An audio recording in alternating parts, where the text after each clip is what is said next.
Alrighty then, gamers. Second Sunday of 2026, and you're about to get your show match fix. Yeah, drop it. Yeah, anyway, so Bounty Hunter is about to start in just a couple of minutes, and yeah, as you may know how things work around here, the name of the game tonight is going to be Guilty Gear Strive, and the format is first to 7 wins. Matches are crafted with skill-based matchmaking in mind to make every match as exciting as possible. Yeah, I'm your host QK as per usual, and now let's see what we got in store for tonight before we gotta start. We're actually a little behind in schedule as per usual, I suppose. Probably the most venom that you've seen since the release event of Bounty Hunters. We had a lot of... Did we have a lot of venom even at the release event? It's definitely one of those characters who are, I guess, a little niche in popularity, and of course then you have the extra added bias for whatever is meta, something that you can never run away from, the meta game in a competitive video game, not just fighting game, but just about any video game. Debuts making tonight are, let's see, we got Dyas in the first slot, also already raring to go.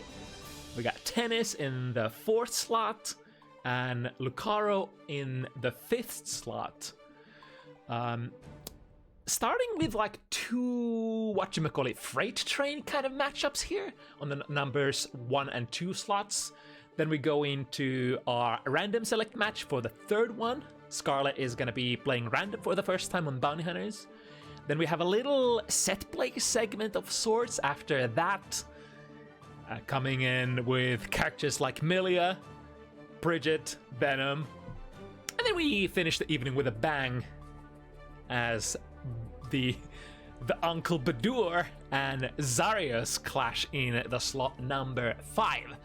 That is basically our itinerary for tonight. Let us bring out the cards. I think we already have players in the lobby and raring to go, which is cool.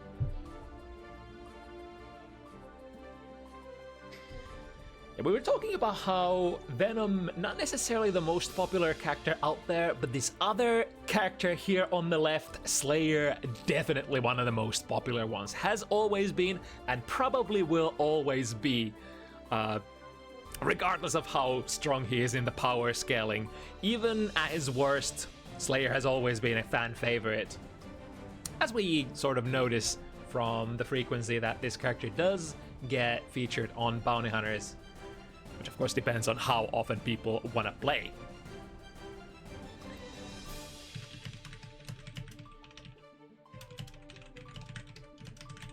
Let me give the players a go-ahead as well. Approaching the hour of clash. Unsheath your weapons, soldiers. I mean, what does Slayer unsheath? I guess his fists from his pockets, from his dandy jacket. So the game plan definitely sort of, if you know how these characters work, sort of visible right off the bat. Slayer is a character that hits very hard, wants to get in on you, wants to mix you up, not necessarily even mix you up, but just overwhelm you. I think overwhelm is a good word when it comes to this character. Very horizontal, ground-based movement on this character, the unique sort of tool that has been since copied in a lot of different fighting games, the dandy step that makes Slayer go back and forth. Gives him kind of like a unique twist how you move around, and the sort of the key to taming this character, if you can control that X-axis, you're usually in that pretty good spot against Slayer, because like if you can force Slayer to go airborne, that's definitely not his like cup of tea usually. And what's a good move for controlling horizontal movement for Venom? You guessed it, it's the Stinger. But technically, like, it's not the most damaging thing out there. Ooh, nice! Quick burst bait right off the bat from the first interaction as well. Yes, definitely. Lots of games played. Oh, we have a gold name. Is that only like a Celestial kind of thing that we see in the top right corner for Dyas? I think that's just a Celestial thing. Is that still like a very relevant thing? Do people actually go to Celestial still? I don't know. YRC to get out of this pressure, that was probably had to be done because Nepal is running with that 50 meter at the moment. And you can make a lot of nasty things happen, even off jabs if you are Slayer. Nepal approaching it pretty safely here. One punch into the corner. We're almost at a 100 meter mark, but can we actually utilize that? Normal hit, so no pickup. Trying to get the hit. RC. Yes, able to just in time build into that YRC. Still looking for that one hit that you're getting. Reaction check with the 20 frame cross up. Finally finding an opportunity to go for it. That was extremely patient play from Nepal, I want to say. Wasn't basically a one-touch situation for such a long time and didn't take huge risk, didn't panic either, doing as much sort of dash blocking as Slayer can do. But now, kind of looking like we are about to be in that same kind of situation. Taps the 5D. This won't be a kill just yet, but Nepal again pushed back against the metaphorical corner. We got damage coming in, but this is far from done so deal yet. Dyas, 100 meter and full burst. Doesn't go for it yet. Understands that that wall has taken quite a bit of damage. Let's see the angle here. Can Nepal attempts to double jump over? Dyas went for the air-to-air jump B. Missed the target. Last moment burst. Sends the super. This clears the whole screen immediately. However, Dyas was in a position where they could block even with the FD. It's gonna be safe against that super Mappa Hunch. And with the punish starting with a jump D here, going for a burst bait again, but Nepal smartly delaying it just a little bit. Could have been in the back of your mind that Dyas didn't want to go for that burst bait super early previously. Hoping with the balls. Oh, the ball actually ricochets to the other direction, combining them. Can we get the wall break here? Yes, indeed. That was actually kind of great with those couple of extra balls, landing a little bit of damage and going for the wall break when you can. Tried to go for, I think it was a 2S mash there. YRC block in the air, fall straight into punish situation. Big damage for Nepal. We are fighting for tooth and nail in this one. This time it's actually Dyas who goes for the exact same jump cancel sequence, taking the burst on the YRC, getting the punish and putting himself on the board on the first one. Damn, big fight. That was a chess match. I didn't actually, well, I guess you would expect the rounds to go kind of like this if it is even. Of course, when it is very one-sided for Slayer, the rounds tend to go by a little bit faster. But I mean, Nepal has sort of displayed, oh, that's a cool side switch there. Taking out all the 4, or is that 5 balls? 5 balls? 4 balls? Math? Ooh, but a little too close. Couldn't get the safe meter there after the RC. And now Nepal working with a lot of resources. Dyas will get the full burst back from this, but would you even burst if you get hit here? Because the safer strategy would be to save it to the next round. We'll have to see. Yeah, here we go. The forward-moving pseudo-DP pile bunker. One of the favorite moves from Slayer players. If you wanna go for a ride or die kind of a play, definitely available. And when combined with the 50 meter, it's pretty okay bait to or rather gamble to try to skip the neutral. Frame trap with this new stinger. Did a couple more hits. We got the throw. Oh, where's the ball going? Where's the ball going? The ball's so high, able to get the burst out. And now pressure finds a hit. Not a counter hit though, so not the biggest amount of damage taken here. Dials a low follow-up of Dandy Step as well. Master's Hammer does get a hit, however, not a combo. Still able to get... That looked like a Kara command grab there from the struggle situation. Nepal. Woo, okay, a lot of stuff happening right from the get-go. 1-1. Stay tuned for more. That was a long-ass 2K there. Deep dash from Dyas. Able to catch the horizontal movement. Yeah, active frames and reach are definitely something that you love to have against a character like Slayer. Again, another deep dash, this time getting hacked in the Drade. Nepal is trying to overcome the ball, the sea of balls. The ball, not just the ball, but also many balls. Oh, nice pickup as well. Into full extension. And a nice side sweep there at the end again. A Kara command grab. One more hit. That's gonna be it. Goes for a low one.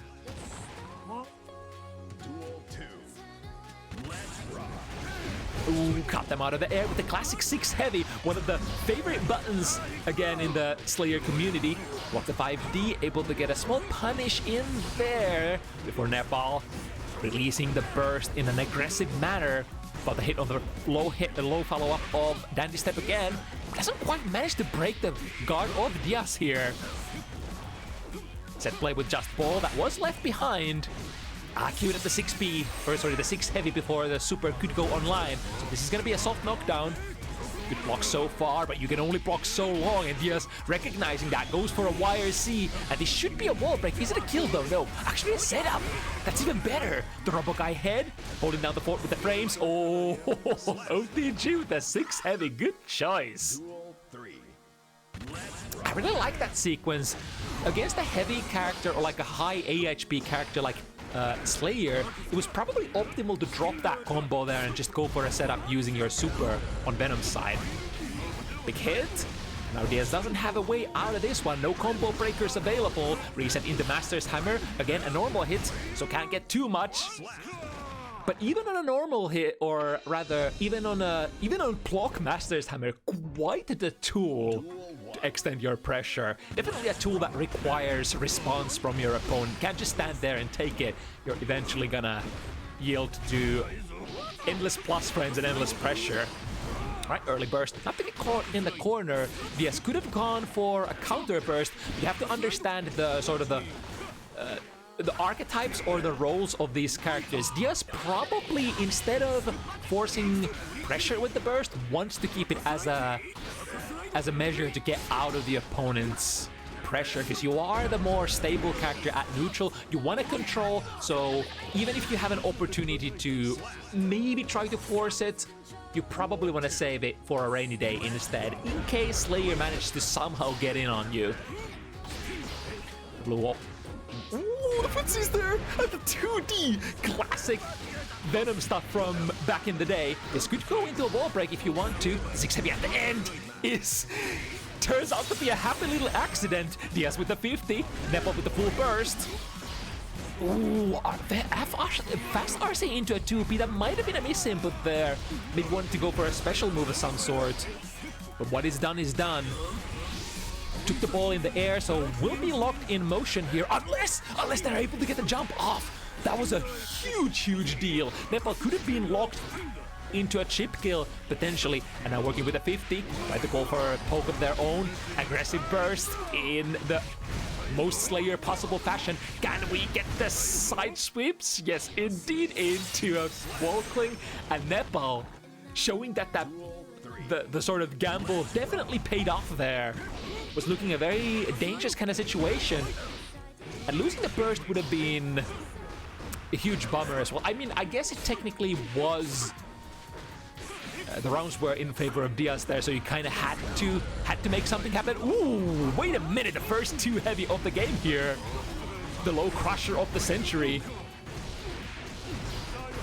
Reset into Master's Hammer, deflect shield, looking like it did hit, but doesn't do a lot of stuff against the forward moving momentum that Nepal had going in for him there. Damn, definitely a deflect shield moment. Like sometimes, depending what the opponent is doing and at what frames, you might or might not get a lot of value out of that tool. It is a very hit and miss kind of a tool. Already Guilty Gear Strive is a very aggressive game where you're kind of more likely to save your burst against like a counter bursting, putting the opponent in the corner, or just Wild Assault to lock them down, or do whatever your type of Wild Assault does. Again, got the hit. Is this gonna combo? Not quite. But can't really escape it either. So forced to take the high-low and potentially pressure at the end. Dark Angel is the original eat this, I'm gonna pressure you now kind of a tool. Nice bounce there, using the ricochet to his best advantage. Ooh, would be really unfortunate to get across, but to get a DC here. I guess we're stabilizing. No desyncs. No, doesn't look like it. Nepal. Ooh, the 2K there, but no cancel. Didn't feel like that was gonna be a successful poke. Working with a couple of balls, frame trap into Stinger. Even though you don't get too much damage out of it, a knockdown is a knockdown, especially when the opponent is put into the corner. We got so much free real estate to back off to until stuff happens, and now Dyas is back against the corner. Instant air dash baits the burst. It doesn't come out. Nepal, good delay on the burst. Gold burst as well. This is tension build penalty at 100 meter to get this last hit. RC, okay, good patience from Dyas. Gets hit by the low follow-up. Oh, yeah, good patient defense. It was possible that Nepal could have tried to RC out of that low follow-up of the dandy step, but sometimes in the heat of the moment it can be kind of hard to try to sort of leverage how you're gonna spend your resources, especially if you are on 0 hit points. You want to make sure that you're spending it as efficiently as possible. So Nepal might have deemed that it was more valuable to try to save it for a hit confirm and then get a, like, whatever hit you get, you at least get the confirm and get a comfortable kill afterwards. But now 50 meter in the tank for Nepal. It's wall stuck. Couple extra balls for damage here for breaking the wall. And what we got, empty jump into a 2K. However, Nepal not very phased about that. Backdashing out of the situation. Did end up spending a little bit of resources for the defense. To the other side, extend with an RC. Nepal has a YRC option here if he wants to go for it. But again, it's a really hard bargain that you're driving. If you do spend that juice on YRC, that no longer really guarantees you pressure. It does push the opponent very far away in these modern patches. If you use your last remaining meter for that, it's against a character like Venom who controls the neutral. It might not be guaranteed that you get even into their guard. So a character like Slayer might want to save that last 50 for some sort of extension on when you actually reach the opponent. Ooh, we got the cross up here. No big conversion. Dyas gonna be happy with that. The double jump delayed downwards Stinger. So I think Stinger is surprisingly good in Strive compared to what it has been in the past. I guess to sort of compensate how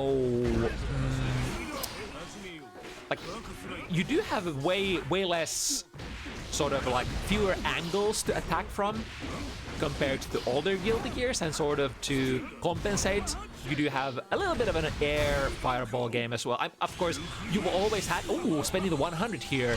Okay, so basically saying I think I can get a kill or something similar. And looking at the head point bar, looks like we do indeed have a successful confirm. Good presence of mind from Nepal. Characters who have this kind of spend all of your resources for an extra reach kind of a super option. Very decent amount of value that you can get out of paying attention to your opponent's life situation. I mean, of course, an ability that you want to have on pretty much any character you're playing. Right from Bile Bunker, the wall breaks rather soon, so Nepal can't quite cash out as much as they might have wanted. Ooh, I think Nepal in a situation where there is no choice but to block it. Pushes far enough away using the threat of the incoming Dark Angel. The Zelda, oh my god, getting a couple of hits back against the corner. That was a great sequence for Dyas. I thought the Dark Angel would be gone, but it kind of lingers there, just outside of reach, but still in arm's length. Nevertheless, Nepal able to maneuver out of it. The pace of the matches has picked up a little bit. We're going a little bit faster than at the start of the set now. Stinger Fame Trap into more pressure. We find the hit. Set up one ball. And then with the Carcass Raids, the good old, we'll be able to get a punish there. Yeah, I love that. Instead of taking the throw, going for a close slash starter, recognize that that was minus enough that you could basically get your biggest starter here. Summing all the 4 balls. Ooh, that blue YRC was supposed to, sorry, blue RC was supposed to be a YRC. But sometimes it goes like this if you try to RC while your opponent is staggering their pressure. Ooh, what's gonna happen here? This might trade, but it isn't gonna be in Nepal's favor. No! Actually, ends up still being outside of reach of the Dark Angel. Goes down with a mighty huge amount of meter here, Nepal. Unfortunate, but sometimes that's how it goes. Nice jump out. This is the other way you can deal with Master's Hammer. If you're not quite ready to throw it on landing, you can definitely try to jump out and air throw it, or air to air it, or just disengage. I think that's a valid response as well if you don't want to take a huge risk. Ooh, tried to jump over balls with 6K there, ended up getting still caught by the trajectory of Dyas's balls. Ooh, that's a big one. Dyas doesn't have a way out yet. Wall stick would return Dyas's blue burst, but might end up actually going down if Nepal... Oh my god, we got an aggressive super here. However, Dyas was patient. Dyas was respecting. Could fight the anti-air, drops a combo, was maybe worried that Dyas was gonna get that burst back a little sooner, 1 hit sooner than anticipated. We have the juice, 1 more hit, anything is gonna be good? That's good. And Dyas playing it safe as well, could have tried to burst here, but taking it to the next screen, next round. I said it as a tricky cross-up, we can go again. Venom is the kind of character that who, as soon as you get a clean hit, clean knockdown at neutral, you can definitely transition into set play! Ooh, the burst bait was successful, but the combo ended up completely whiffing. Rare footage of the close lash from Slayer missing. And a patient play there. Look at that. Micro dash under the floaty air dash of Slayers. And then just a calm 6B in the right direction as the opponent lands themselves. You do go into a little bit of landing recovery in Guilty Gear Strive if you press anything in the air, or if you use your double jumps, your air dashes, or pretty much any air action other than just a normal jump.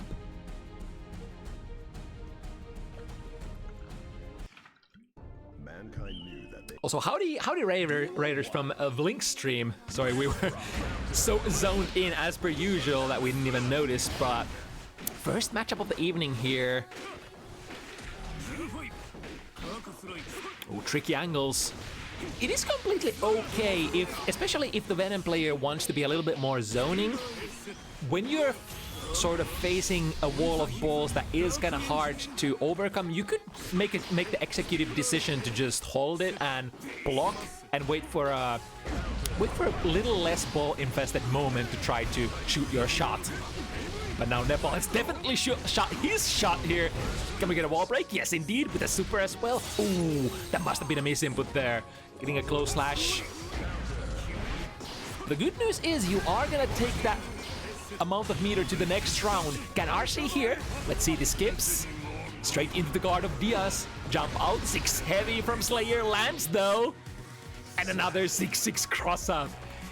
This is a character who, just by dashing forward, can on a moment's notice sort of introduce a little bit of annoying RPS that you, not necessarily RPS, but mental load that you eventually have to react to.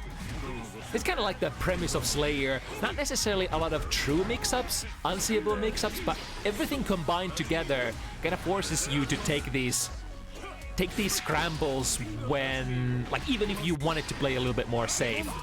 Ooh, got there before the ball. So throw is available, 2 to work with, tap them with a 5D. Let's see if Nepal wants to play here. Would we burst, or would we just take it to the next round? The safe play is to not burst, I think, especially since Dyas is technically full health here. Yeah. Tries to make something happen, might as well. It is a game where damage output is high and you can definitely make those comebacks if you find a really good starter, but we gotta be realistic for what is consistent and what is not. We're hammering the opponent down there. Dyas has been very active trying to fuzzy jump out of the pressure, which Nepal kind of recognizing and trying to pull them back to the ground using classic buttons such as 6 heavy or what's the other one? It's late. A lot of meter for Nepal to work with. We need a successful hit here. And Slayer, I think, isn't the best character in the game for sort of skipping the neutral either. Ooh, might be a very painful and costly throw with forcing Dyas to spend the meter. The burst kind. That's a lot of blocks that you had to took in the air. Too bad that you can't exactly mix up the opponent if they're air blocking Yildigir's Tribe. Both players have to be careful here. One hit, one desire, send the pile bunker. Boom, shakalaka. With the last hit point, no fear, as it should be for Slayer players. If you start being too scared, you might end up being contained in a way that is not beneficial to you. Nice side switch there using the jump D, the sort of makeshift dive kick that used to be match struggle in older games. We're actually talking about that on the Discord side, how some of these special moves from the past. Ooh, but what's gonna happen here? Can we bypass? Not quite. It kind of looked like Nepal might have been just about to go over the Dark Angel, but no dice. A super is one of the strongest tools in the kit of Venom. Has always been. Always has been. Point the gun. Ooh, peddling those plus frames. And once again, the double jump out of the corner is the defensive option for Dyas. Can we block this? Plus million. However, eventually, if you're not up... Oh, no, no, no, no, no. Oh, no, no. Oh, no, no, no, no, no, no, no, no. That's a lot of damage. That's going to be a round for Nepal.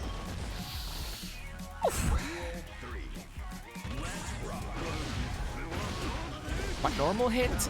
I think Nepal has been trying to convert those normal hits. I think close slash... Is close slash fast enough to pick it up from that point?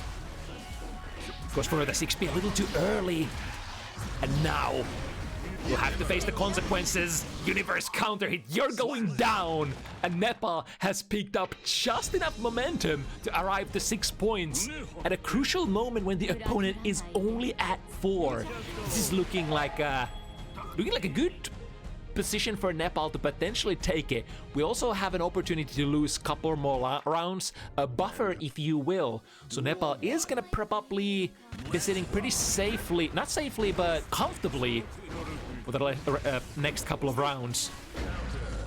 Good 6P in the right direction as well. Again, timing is everything with those. 6 heavy once again, pulling Dyas back to the ground. Says enough is enough, get me out of here. Equal is, oh, I love that. The jump D once again, delaying the air momentum, working as a dive kick. With YRC, there was an opportunity potentially to block if we were paying attention, but I think Nepal already had queued up the follow-up to this pressure. A positive bonus will go in Dyas' favor. 6 heavy again on an airborne opponent. That's a lot of plus frames, but able to break out of that situation. Sent the upwards ball and the Dark Angel. Yep, can't jump out of that. That was tough. That was tough. The ball, like the ricochet ball from the ground, was still in the air, basically preventing Nepal. Like, good jump, but the ball was obviously gonna bring him down back to the ground after that, straight into the Dark Angel. Right, was feeling like that Mappa Hunch was not shot from a range where it was going to be plus, so combining RC with it. Ooh, back throw incident. Let's see what we can cook up. To the OTG, try to go for the throw. Nepal had the goal burst. Good reaction there. Anti-air works out. Slip and slide out of that instant air dash. Nice interception with the jump B. Not a whole lot of damage from that, but the safest button that you can press. Good punish there. 2K2D into... Do we get time for super? Not quite. Opting to just summon more balls. That might be the situation where Dyas said, okay, I'm not going to break the wall at all. Instead, I'm going to summon a couple of balls in order to try to push it afterwards. This is an important round for Dyas. Not able to get it, unfortunately. So another set point opportunity for Nepal, starting with the jump D, plus frames as you know. Jump D into carcass rate I think is an uninterruptible string leading into plus. First bait here, Nepal doesn't bite, but soon enough, we might have to go for it. There we go, 3 times in a row. Third time is the charm, says Dyas. Eventually you're gonna have to shoot that shot. Jump out of the 6 heavy. Nice jump D, will get the combo. Looking for one more mix-up. Oh, mix-up is a little bit fuzzy here. Maybe mistake or happy little incident. Can we milk enough damage from this stinger? Yes, indeed. So Dyas is still alive. 6-5.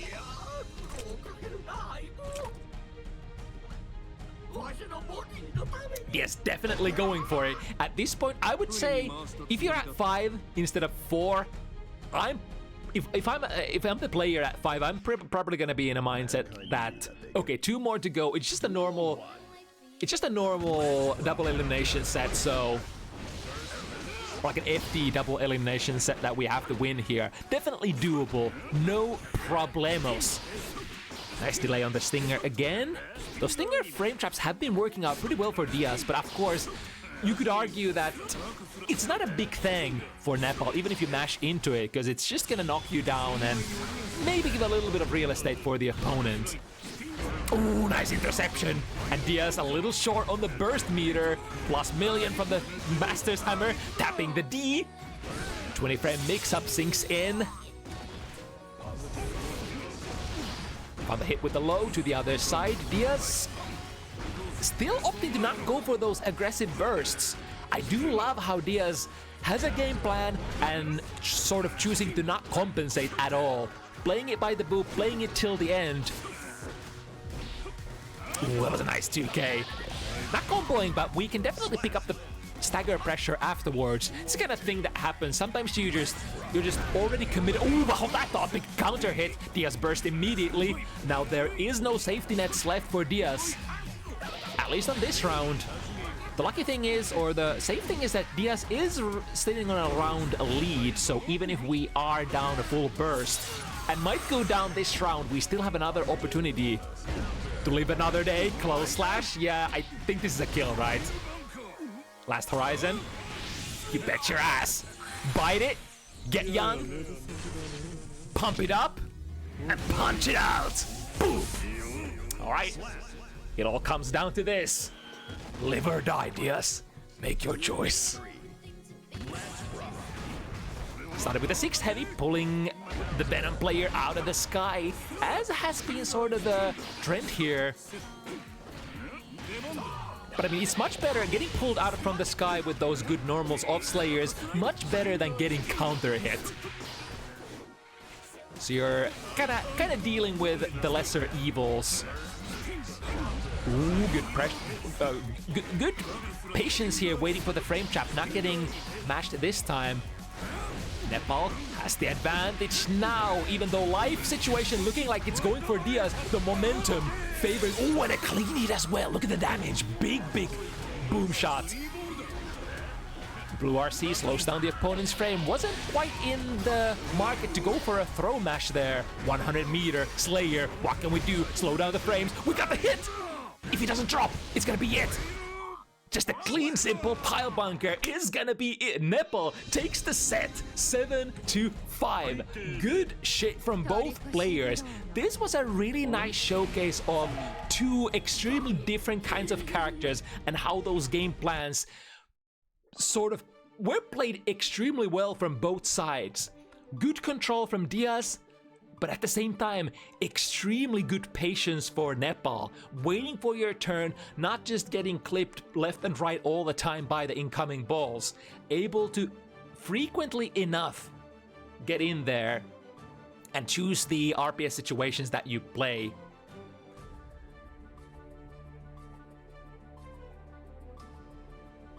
Extremely good stuff. We got another matchup lined up where we sort of have similar roles as previous matchup.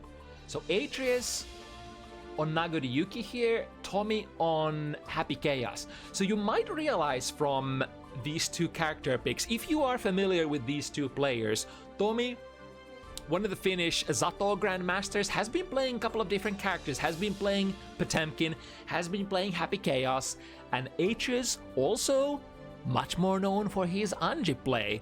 So these are two high-level players opting to play something slightly different than we usually see them as.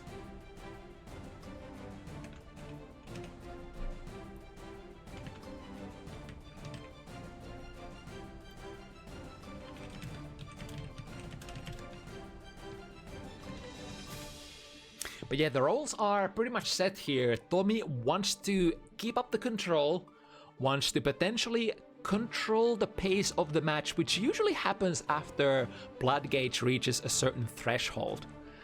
Once Nagoriyuki loses the ability to move around with his special moves, it gets really difficult to do anything. You take a super jump, it's kind of easy for you to get like a steady aim shot, latch on the clumsy little cyborg, not a little, clumsy, huge cyborg ninja.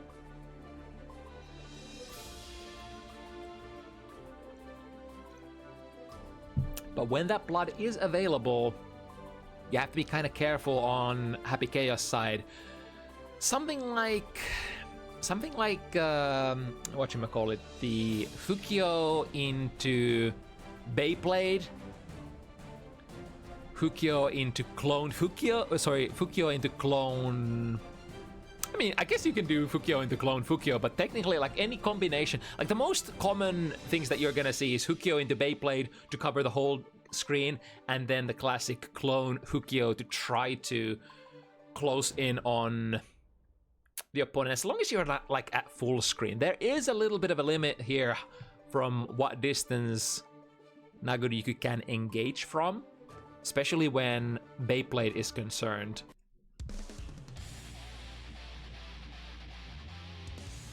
So controlling the distance carefully is going to be super important for Tomi this matchup.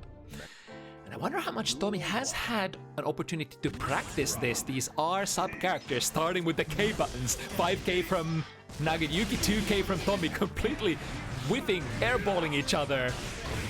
Ooh, that normals reach really far. Got the backdash. It's one of the go-to defensive options on Nagoriyuki players. You don't really have like a DP or anything, and your mash buttons are kind of slow. Even your 5-framer is a 5B, so it's only so many situations where you can utilize it. So Nagoriyuki players, when they don't have the 50-meter, tend to rely on stuff like FD to push them far away to your 5K distance, or try the backdash. The backdash is very important tool that you're going to be seeing a lot. Starting with the Curse Ball toss, which is kind of like a makeshift backdash from the round start. Actually went bust there for a moment. Luckily, the concentration does come back quite fast if you do go bust. There is a little bit of a modifier there that extends, or rather hastens, the recovery time. Oh, good spacing here. I think Tomi is very conscious of Nagoriyuki's throw range. He's basically the only character... Oh, speaking of the throw range, that's exactly why Tomi was trying to space himself at an arm's length. Nago is one of those characters, one of the two characters who has that grappler normal throw, in addition to Potemkin. Oh no! Went for the cookie jar! But unfortunately, we don't have the same range on our throw. It's probably expecting for Aatreus to slide in. But now let's see who is slip and sliding. Tomi dropping the... Oh, nice backdash there. 2K completely ends up airballing. Plus frames from the clone. And now extending pressure. 6 heavy. Oh, tried to throw the curse ball. That's hard. When you don't have anywhere to retreat to, throwing the curse doesn't really work out that well. It doesn't even have the invulnerability frames that backdash usually offers you. Empty gun. Oh, this is gonna be tough for Tomi. Somehow has to interact with buttons that end in 2D. Trying to poke with that 2K. Nice 5B and a clean conversion afterwards. Aatreus controlling the situation as soon as Tomi went bust on resources. That is kind of a similar factor between these two characters, that you do have to carefully manage your resources. Nagoriyuki with the blood, and Happy Chaos with the bullets. The bullets especially, if you make a mistake with concentration, you can kind of still come back from that, but if your chamber is ever going to be empty, then you do have to interact with the opponent somehow to get a manual reload. Because that resource never comes back automatically. But now, working with the high knockdown from the wall break. Empty blood bar still for Aatreus, so lots of opportunities to engage. Swing it too heavy, gotta be careful here. Ooh, double Fukyo closing in. Is that gonna bust? Yes, indeed. That's like what?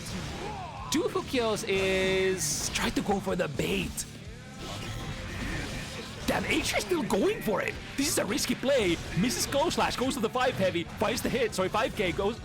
Oh my god, and it pays off. Aatreus, you madman. I was about to say that's a blunder of a century, but Aatreus says, nuh-uh, I know what I'm doing here. Patient 6B. Concentration there, adding to the resource pool. Extending the bullets as well. There are some options for if you do mismanage or overcommit on those resources on Happy Chaos side. You do have 2 supers which both interact with their respective resource. Oh, no punish there. Maybe expecting that Aatreus was gonna go for another special move. However, the blood bar is mighty high, so going for another Beyblade would have been an immediate bust. Alright, able to get a 2K out there, but not quite connecting with the knockdown. So now to the other side, Dark Souls mix up. In the Glow Slash pressure. Yeah, making sure that if Aatreus wanted to burst here, they would have completely thrown that resource away. But of course, Aatreus being an advanced OG player, what's the other being a seasoned player, has been in this situation many a time. So just taking the L instead of going for the panic button. Very important overall in fighting games that have a combo breaker kind of a resource as a. Oh, tried to go for a Schwack combo, but the jump D unfortunately misses. Both players with the burst. So lots of RPS incoming. Tomi goes for the aggressive one. Do we have to spend the burst? We can afford to defend a little bit. We have half of our life left. Nice throw break. Still not out of the corner though. The instant jump 2K ends up finding a counter hit here for Tomi. Oh, that's a counter. Gonna put Aatreus 2 games up on Tomi here. But it hasn't been a landslide so far. That was basically last RPS. Who guesses correctly? Who finds the last hit? Is gonna be the player taking it to the next round, being 1 up.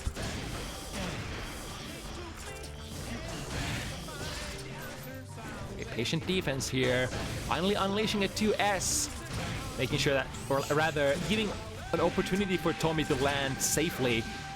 Working with the normals as much as we can. Was bust on the concentration there, so couldn't momentarily pull out the gun. We can do so now, going for this cross-up mix-up once again. And as long as we have those resources, the pressure never ends if you don't want it to. But of course, you take a risk. The longer you extend it, the closer you go to being bust. And if you bust completely, then that's a tough spot to be in. I guess not necessarily as tough as Nagoriyuki, who basically stuns himself and just freaking dies. Nice. Nice read on the command grab again. Surprisingly, even though Tomi had the right read there, wasn't quite able to successfully convert. And in the end, forced to use the burst to put Aatreus back in there. I think the burst is good though, because Aatreus is relatively high on that blood. The best bursts, I think, from characters that control the Glow Slash pulling Tomi back onto the ground. 0 hit points as well. And as we know, those heavy buttons from Nagoriyuki cause a little bit of chip, which is usually the feature for mostly special moves and supers in this game. Deus Ex Machina is gonna fill the barrel. with Bam Bam bullets. Can we get the mix up? Transitioning to a throw, looking for potentially one more. Sees the deflection, still goes for a throw. Oh, okay, let's see if it ends up ding Tomi in the ass. BRC overhead. Blood pop. Oh no. Oh no. Oh yes, okay. Okay. Kind of dangerous situation for both players because we are not exactly at full screen here, and the Blood Rage 5 heavy was super close to actually reaching Tomi in that situation, but at the same time, if you are not in that Blood Rage 5 heavy range, then taking out the gun and going for a, the steady aim shot would technically checkmate the opponent if they're not FDing with that one hit point left. Bang bang. Knock them down with a classic 2K 2D. If you choose to not extend, like there's some amount of decision-making process when you are trying to hit confirm your combos on Happy Chaos. You could go for a big resource dump if you think it's gonna be worth it, usually if you have the kill. But you could also play these shorter sequences that Tomi has been playing. Oh, I think we're holding the gun. I think this is... No, wait, we aren't? I guess Tomi ended up putting it away just before the super flash. Good stuff. So when you are holding the gun, you are basically in a stance where you can't hold back to block. You cannot block at all before the gun goes away. Oh, nice angle there from Tomi, coming down with the jump slash, bang, bang, downwards into safe jump. A couple of mix-ups, goes bust momentarily, but again, this is bust on the concentration front, so it will come back eventually. And another great read here. Tomi has been fuzzy jumping out of his mind, however, did not realize that the opponent was gonna go bust. 5 heavy RC, okay, we're definitely risking it, or forcing it. Out of the sky with the jump, another throw missed. Wow. Yep, we are still fuzzy jumping. You bet your ass we are fuzzy jumping. I think at this point, Tomi having jumped out of like, what, 5 or 6 throw options in a row, this should ring alarm bells in the opponent's head that, okay, so we're facing a fuzzy jump or just an up back. Either way, you do have to adjust to that type of defensive game plan that the opponent is running.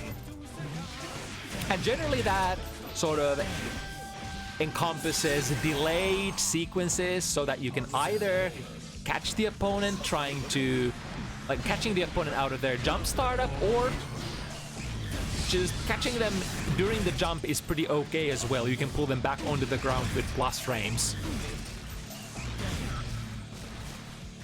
Speaking of pulling the opponent back onto the ground, we got the curse. Aatreus is a little limited here what we can do at full screen, but also Tomi, once you do find a shot, you do want to go in and mix them up as much as possible. Tables have turned with the back throw. Ooh, was trying to go for an anti-air. I think I saw a startup of 6P or 2 heavy there, but Nagori Yuki is one of the... Ooh, no, okay. Lots of blood burn there. Decent 1, 2, 3 for 1/4 of the opponent's life. We got them with the DP, however, not a counter hit, so not getting the... Well, I guess that was a killing sequence there in the end. So good flow for Aatreus. Another good trade. Forcing Tomi to be knocked down in the corner, ready with the 6P though. Aggressive burst, put them in the corner, tap them with the counter hit DP. Finally getting the counter hit that they've been trying to find for a while. Let's see the TOD combo. I think we should have a TOD here, right? We have 50 meter. Yep, can get a wall stick. Deus Ex Machina. And with the extended wall break damage is gonna be a kill. Yeah. Just a strategical amount of hit points on Aatreus as well. Generally, I think it is by design that if the Nagoriyuki player pops at full health, almost no character in the game can get a clean TOD unless you're like some kind of a super high damage character and have 100 meter. But before that pop, Aatreus had lost like 1/4 of his life bar, which allowed Tomi to have just enough reach to get the TOD going. I mean, I guess it's not touch of death in that case, if we're going by the definition of the word.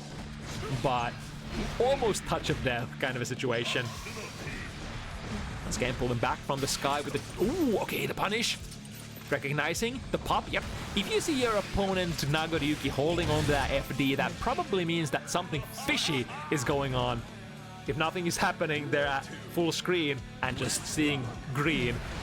They are momentarily delaying that blood pop that you can do. I think ABBA has the access to that same feature as well. I'm not 100% sure. But you can kind of delay going back to neutral, which would trigger your next mode switch, or forced mode switch, if you will. Yeah, good hit. A little bit too far for the Red Roman Cancel Explosion to reach. -2, but -2 is good to work with here. Especially if you have your whole life bar ahead of you, while Tomi absolutely didn't. Ooh, we got the Mash 2K 2D out of there. Feeling frisky, and it pays off. Ah, with the throw range! Catching Tomi out of the... I think that was a Cap 5D situation. Bursting before the wall break can happen. Tomi looking good. All the resources are good to go, especially after spending that ADHD medication super.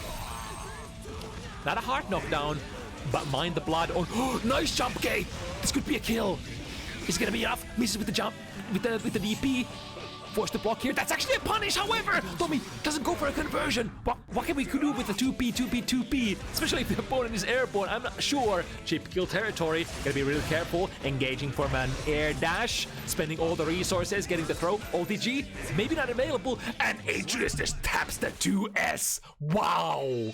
Wow, wowee. The threat on Aatreus at the time was that he was on full burst, so I think what Tomi was reading here was some sort of OTG blue burst.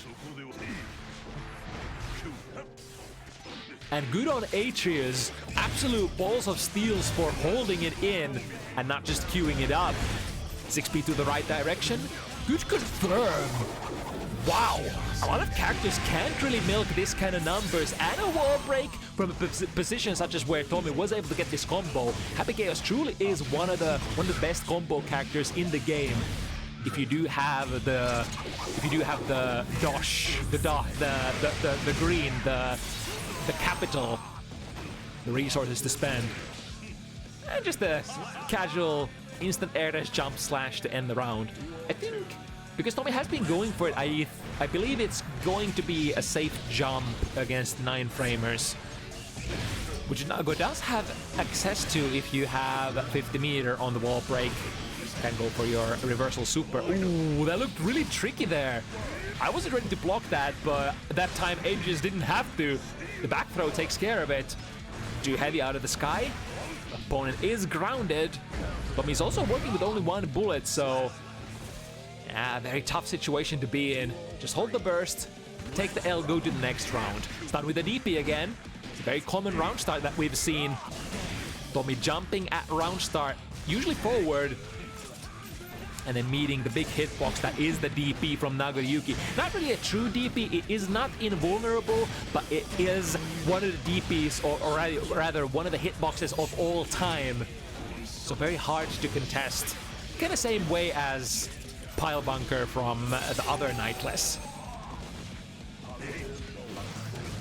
Backing from the situation, the curse ball unfortunately ends up whiffing. It's usually one of your favorite ways to get things started.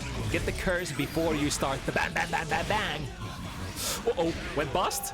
Ah, but Aatreus went for a throw from a very far distance. Allows Tomi to just slide in with a jump 2K and get the decisive hit. Another pretty back-to-back game that we're working here. Two players working slightly out of their comfort zone with these picks. Tomi, a Zato player originally, Aatreus, an Anji player. And another bite just ends up going clink-clonk as Nagoriyuki's teeth sink into bare nothing. Absolute nothingness. We got some molecules here. but the prize was nowhere to be found. Can't throw this. Yep, Tomi being a seasoned player recognizes the situation. Especially if your white wild assault using opponent is charging it and delaying the startup. And I mean, I guess Tomi was working with the RC slowdown frames as well. To the other side. Cross to the back to the right side with the roll. We got the mix-ups, the left-rights on this character for sure. Kind of like a left-right strike throw kind of a character. Not as much high-low, I would say, usually. Although I betcha high-lows are on the menu as well. I mean, backdash BRC is a thing, of course, but... Spending the burst here, sliding, oh, it's gonna be a counter hit, but also Tomi playing it a little safer. Maybe expecting the opponent to spend their burst there immediately. Tap them with a 5D, that's too far, well spaced on Tomi's side. Some of those tap dusts, especially from forward-moving momentum, have been failure sequences for Tomi here and there. Because Aatreus has been willing to risk it on that throw. This time though, perfect spacing, absolutely textbook perfect. And I forgot how tight is close slash into 5D tap usually. I think it is throwable gap, but parentheses, most characters won't be in range to throw it ever, unless you're Potemkin and Nagoriyuki. Alright, got the wall break. Unfortunately, not quite able to build the 50 meter. Would have loved the Deus Ex Machina there. But the god never emerged. We go for it again. This time, the machine gets lifted up and smack that bank onto the ground, as the ancient Greeks did. Oh, got the 2K 2D, and now Aatreus won't be able to mount up any relevant pressure. Holding onto that burst as well. Smart move. Would be a really nice thing for Aatreus to potentially take the round here without having to spend the burst. I hope he's still alive. 5B ends up whiffing. Was that a frame kill? Nobody knows, but bang bang from the left pocket. Or was that the right? Nobody knows, but Tomi did pull out the gun at a defensive situation and shot him in the face. Wowee. What a throw though. Down to the ground. Now you're taking the pressure. Yep, keep the opponent in the corner. Got them with that big counter hit. And from that sequence, we've been able to draw a little bit of blood. Frame trap into clone. I think we're still okay here, even though that cost a little bit of blood. Yeah, the earlier sequence had so much blood going back for Aatreus that spending the clone there was a-okay. 2B activates before the DP. That was a brave move, but also a very logical move as well. Use the fastest possible startup move that you can, which is your 2B. Very important ability for Guilty Gear Strive players, and basically any players of fighting games where you get to slow down time to recognize frames. But now will the frame... Who's will the frames favor? Which side? Don't care which side if you're going for the air throw. That was a slick steal there by Aatreus. And Aatreus really needs it, because we are in a position where if Tomi manages to get this game, we are looking actually quite poorly of the absolute necessity for Nagoriyuki team to get this one. Oh, that's a good start. Oh, unfortunately queued up to the DP second part, slamming the opponent to the ground. Not quite able to utilize the counter hit starter there. 100 meter on Tomi. Pop the pills. Oh, not believing in the mix-up, just going for the close slash. I see the target in the air, misses the 2D. Oh, the burst is gonna catch. So all that burst is down the drain for Aatreus. Good jump, K, though. What are we gonna do? Can't really move forward very confidently in that block situation. So either go for a normal jump or go for a super jump. And from that distance, the normal jump, Jump K, ended up being the fastest air-to-air stop sign that Aatreus could produce. Duel 1. Let's rock. Ooh, good button for the job again. Glow Slash might have been a little dubious there from that distance, and the startup might have been not fast enough, so 5B definitely was the tool of the trade. But now let's see what Tomi is working with. Concentration recharge before... Ooh, okay, we're definitely bluffing a little bit here.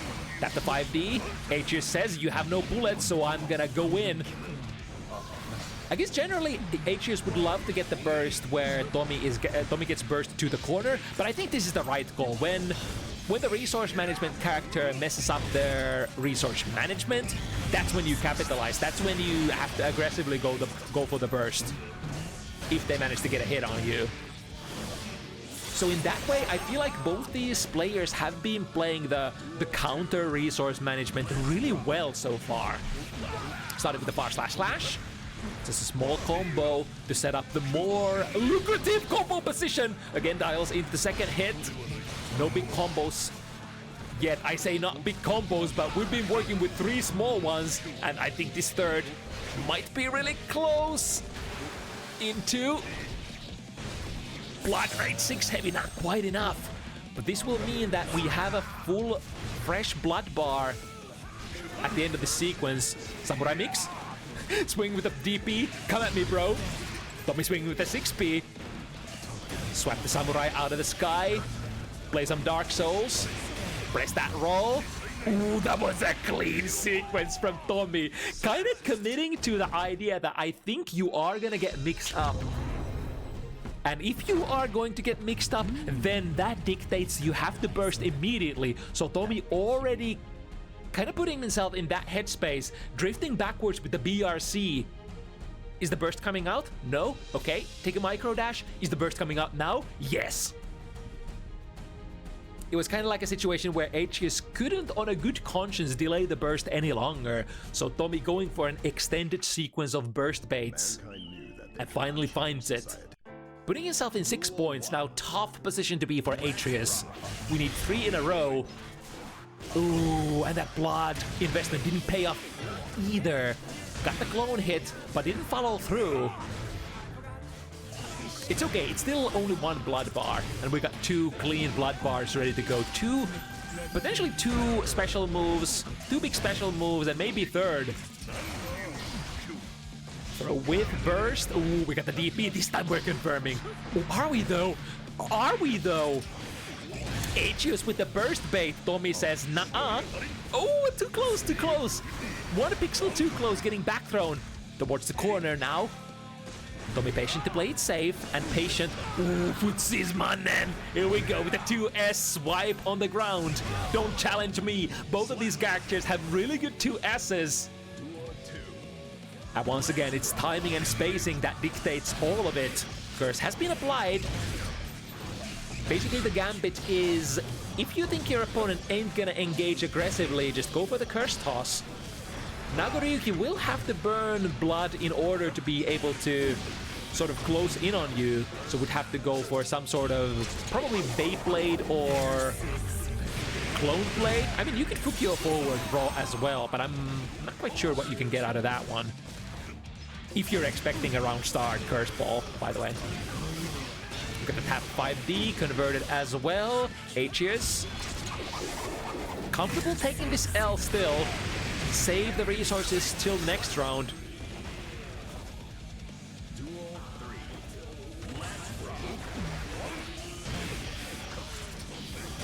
Right, Tomi with the first hit. Already working in the corner. That was a hit on a backdashing Nagoriyuki. Still able to hit confirm it also. Very good. Ooh, that was a big blood burner, and Tomi just double jumping over. Good RPS win, even though it kind of seemed like nothing happened in there, but that was absolutely not a nothing burger RPS situation, as was not the previous one. Aatreus finally getting the blood-sucking universe in, probably like one of the first of the set. Rare footage of Tomi taking the throw. Now let's see what we can do. Another great 5B. Tap them out of the air. Fukyo forward. Keep the pressure going. Oh, that's a lot of blood! Committed to the act! and believed in the hit. Aatreus not ready to go down just yet. That was a go big or go home kind of a gamble there. If Tomi defends successfully, that was gonna be a bust. But I believe Aatreus, yeah, I think at that point you just have to believe. You just have to believe in your reads, because you don't have a lot of time to spend anymore.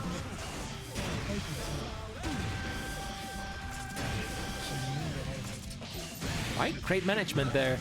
Goes bust at the very end, but on the knockdown, getting a concentration reload, which ensures that you get your concentration back relatively fast. Alright, no Deus Ex Machina, but we are in a mighty good situation. And only one bar of blood for... Oh, drifts a little bit too close, and Tomi puts it on the first set point position. Starting with a forward jump. Engaging jump slash... Oh, okay, what went down here? In the end, we did get the wall break. Yeah, challenging the -3. Can we do something about that? Airborne Beyblade, I would have been perplexed in that situation as well. And feels like Tomi was also. Okay, burst very early here. Trying to force things, and force it we will. Tomi did actually go for the immediate burst. I feel like Aatreus did try to bait it out, but couldn't see it. Two Bam Bangs missing, Reticle not cooperating for Tomi this time. Blind shots are 1 out of 3, as they say. So if you want to guarantee a shot, you always have to put the opponent in block or hit stun first. Opportunity strikes Tomi. And he does not miss. The King of Zatos now on Happy Chaos. You come at the king, you better not miss. And Tomi pulls out a last minute momentum burst here, 7-5. Kind of same way as last game went down. This is a very, very common formula, how it ends up going in like back-to-back games. The first first 10-ish games tends to be data gathering, and then at some point it clicks for one of the players. And for the clicker, clicker favoring Tomi here this time around. Okay, next one is gonna be the random select match. So give me a couple of seconds to prep this up.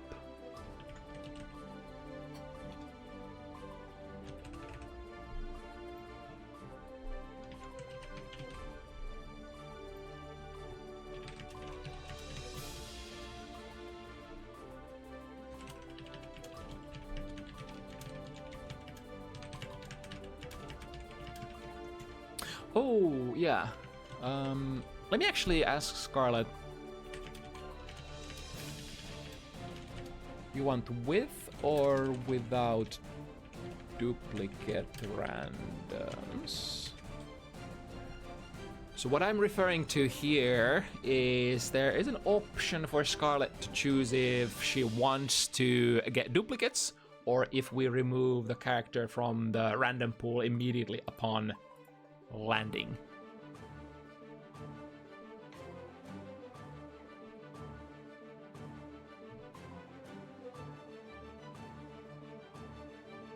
So we got our roll interface here.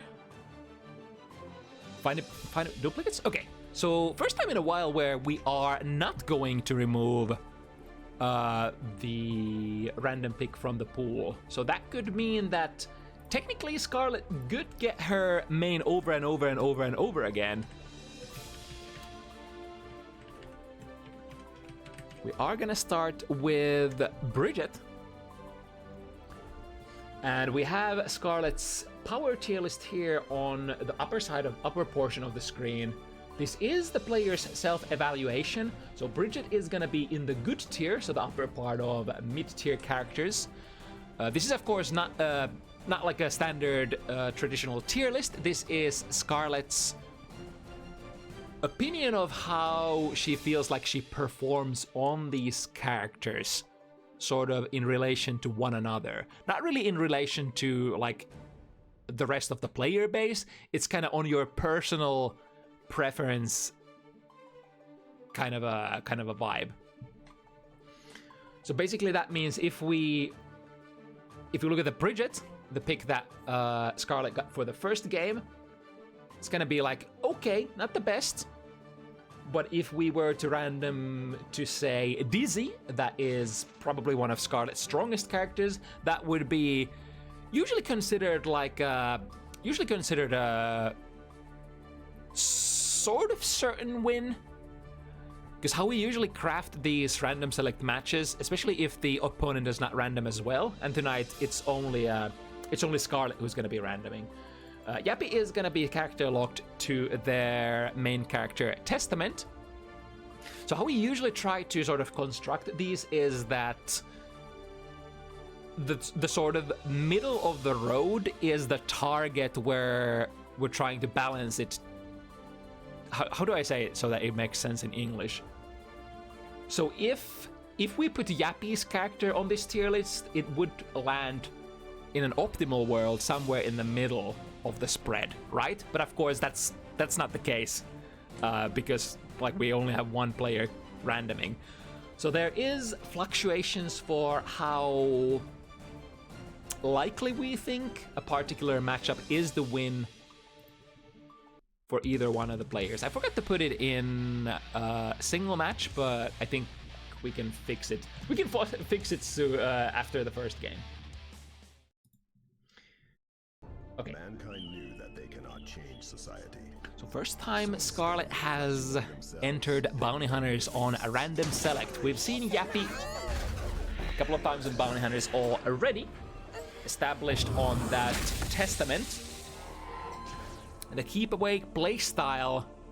I think Yappie, so now that I think about it, wasn't Yappie the player who had a very possession-oriented playstyle, sometimes opting to forego sending Crow in favor of slightly more flashy and interesting plays. Alright, with a safe jump, we do have to take into account that the opponent has a 9-frame DP here after all. Oh, and this, yeah, I remember this. So Yappie likes this sequence where you're whiffing the last button of the sequence and then going for a throw instead there on those jump-ins. And Testament has some of the best jump-ins in the game, I would say. Really good angle, really good speed on that instant air dash, and some of the best air normals to combine with it as well. Jump heavy and jump D also combo into each other, or gatling into each other, and can even go into the downwards fireball. Right, wall break here. Some momentum going in Yappie's favor. Ooh, deep dash into a throw. We're actually going straight into the super. I was kind of thinking that might get a kill. The safe jump isn't gonna be quite so safe this time around, and taps the opponent from across the screen. Yappie starts with 1. To a certain extent, this was expected as, you know,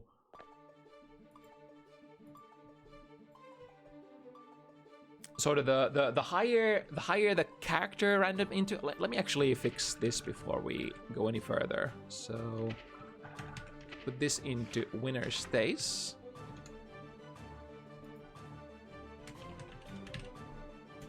And Potemkin is gonna be the next pick for Scarlet. Let's see where that is. Kind of low on the list. Minimal investment or minimal experience kind of a tier. Not 0 experience, but these are definitely not the kind of picks that you're hoping to land on when you're playing a random character challenge.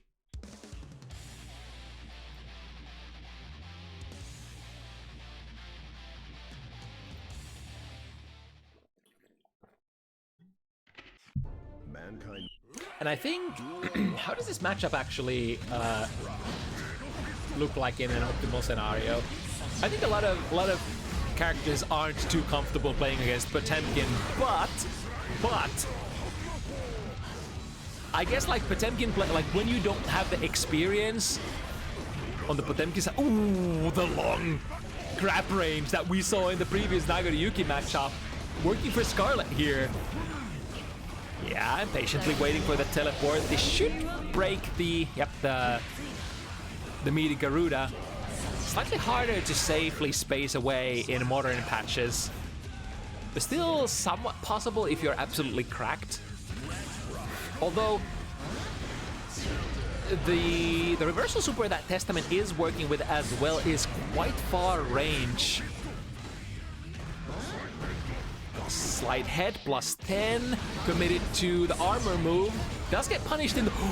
Okay, we're breaking out of the corner. And Scarlet doesn't have a burst here, so can't go for that aggressive burst back into the corner that we do see so often in Guilty Gear Strive. Back to the drawing board. How do we engage? Walks the overhead. And I think Yappie went for the throw a little bit too early. We do have the burst though. Chip kill range, that was great! Graced the armor there with the projectile. But Scarlet said, okay, I'm gonna go for a really late RC. Still doesn't quite manage to steal it. We did get in there, but we didn't quite seal the deal.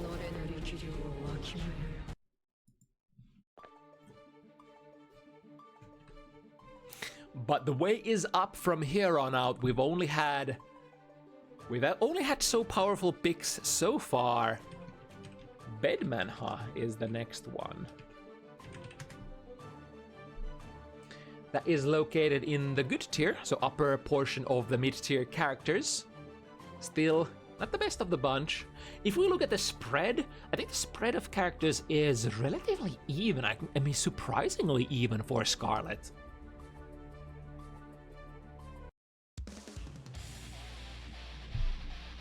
So that means only about, I would say, yeah, it looks like only about 1 out of 3 chance that you random into something that you're absolutely not comfortable with.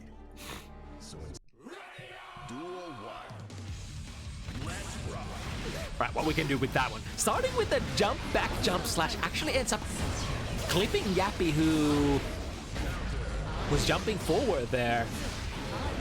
6 heavy into Arbiter, standing up, walking correctly. Walking correctly on the low one as well. Ooh, dangerous scenario, landing into big counter hit punish.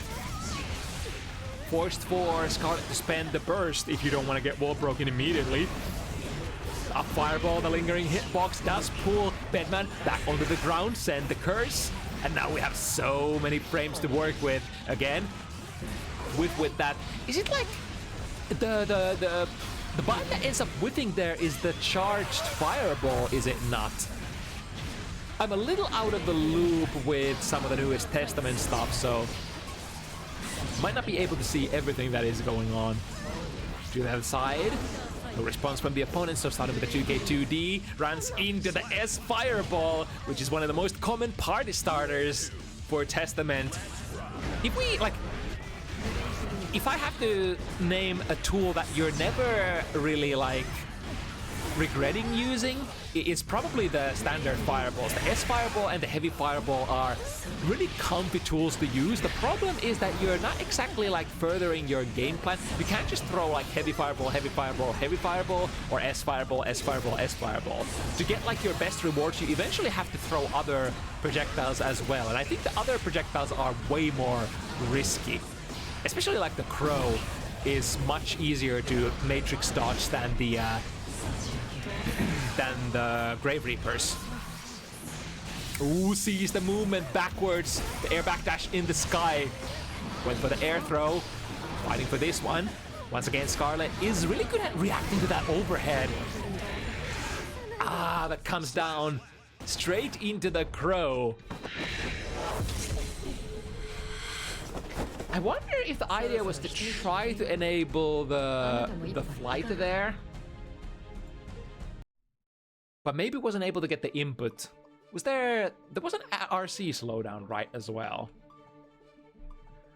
Okay, next random is gonna be Nagori Yuki, who is once again in the lower echelon of characters.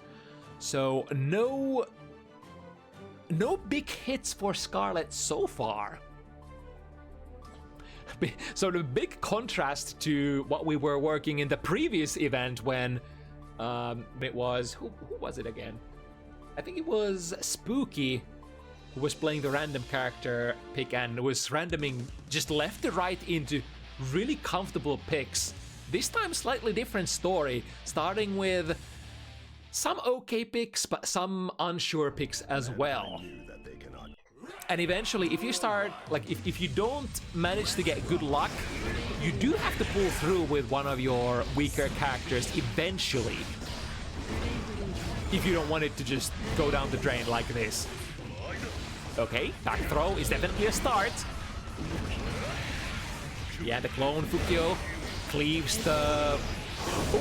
Oh, it reaches so far, so actually catches the Fukyo that Scarlet did queue up on the clone here.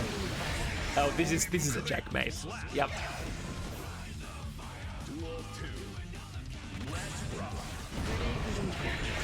So Curse is on, able to take the throw. I think taking the throw does disable the Curse, right? So there is that reward. Misses the combo a little bit, but... Oh! Option, chance here, close slash counter hit. Ends up messing up the sequence, unfortunately. We are still on the driver's seat. Another one. Queued up the DP. 100 in the tank, almost. Got it now. Collides with the clone, but again, the clone's too hit. But where is the Fukyo? Where is the Fukyo? Oh no, going down to 0 health. This is dangerous. All blood is available, however, far slash 12 frame goodness, one of the furthest reaching far slashes in the game. Yappie cleaves the screen. There is no way for Scarlet to engage from that situation, even though she would have loved to. Fresh blood bar, would love the Beyblade if I can. But unfortunately not from that range, not what those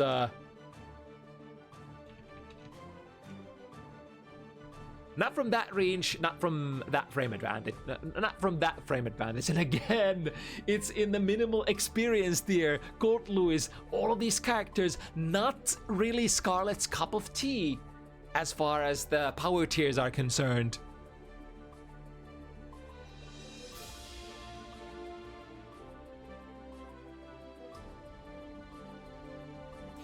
Oh boy, this is starting to look tough. If Scarlet drops this one, it's gonna be 5-0. And then we only have so many characters to sort of left to make the comeback with. Or so many randoms to make the comeback with. I mean, there definitely are characters. Because we are playing the... You know what? If you... Here's something that I've noticed. If you start with bad RNG, the no duplicates definitely does not favor you, right? Because you can... Your pool of bad characters kind of stays the same. So the no duplicates kind of style of random does equalize the situation, kind of equalizes your luck a little bit, just a little bit. But it is full YOLO, full random. Ooh, teleporting straight into the gun. However, Scarlet did let go of the Gatling gun there. Security level was relatively low, so that drone can't really go anywhere. You usually want to have full security gauge like this if you go with your drone. Of course, in the corner, if you're just looking for the drone to hold down the fort just for like one more hit or one hit, you can definitely throw it out without even security, but probably not the situation you'd like to be very often. And of course, the Behemoth Typhoons are slightly difficult kind of reaction check if you're not used to all of those half circles. I think it's not just an execution test, but also like a memory test. Like which half circles produce which behemoths. Nice whiff punish there. And actually gonna cash out from that. Great stuff from Yappie. Yeah, picking the right fireball for the right job. Ooh, the 6 heavy finds its mark. However, way too far to connect with any of those Behemoth Typhoons. Burst. Okay, getting the 6p. This could be a chance. The Behemoth ends up whiffing. 1, 2, 3 combo. Ooh, gonna help that! And goes for the commitment this time. expecting Yappie to either drop the FD or run out of meter. I'm not sure which one came first. Starting with a 2 heavy counter hit. Already 1/3 of the opponent's life gone. This is on Gold Louis as well. 5k, 5k. Unfortunately, not hitting high enough. Reversal super works out for Yappie. Yappie's on fire. But so is kind of... Oh! Knew that Scarlet was gonna pull out that Gatling gun with the instant air dash again. This time out of reach though. Okay, we'll get the clean air throw. What can we do with it here? Unfortunate. It's tough. It's tough when you're not the most comfortable with the picks that you are getting.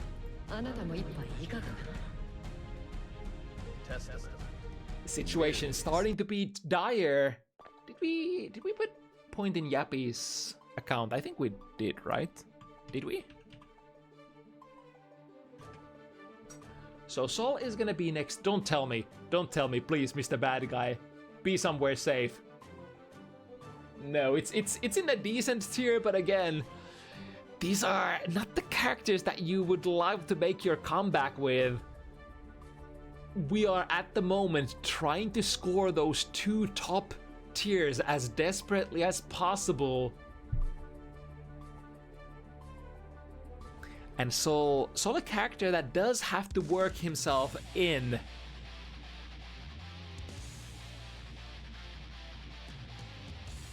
I would say probably the premise of the matchup, especially if the Sol player is not super experienced, this will probably one of the more fun matchups that you can play as Testament. Alright, got the dunk.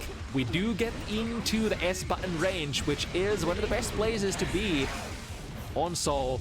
Both players missing, switching positions. That's gonna favor Yappie. We got all this real estate, even if this pressure sequence fails, unless if the back throw is what ends up breaking it. Sees the 2S coming out. That is way too slow. Goes for the throw.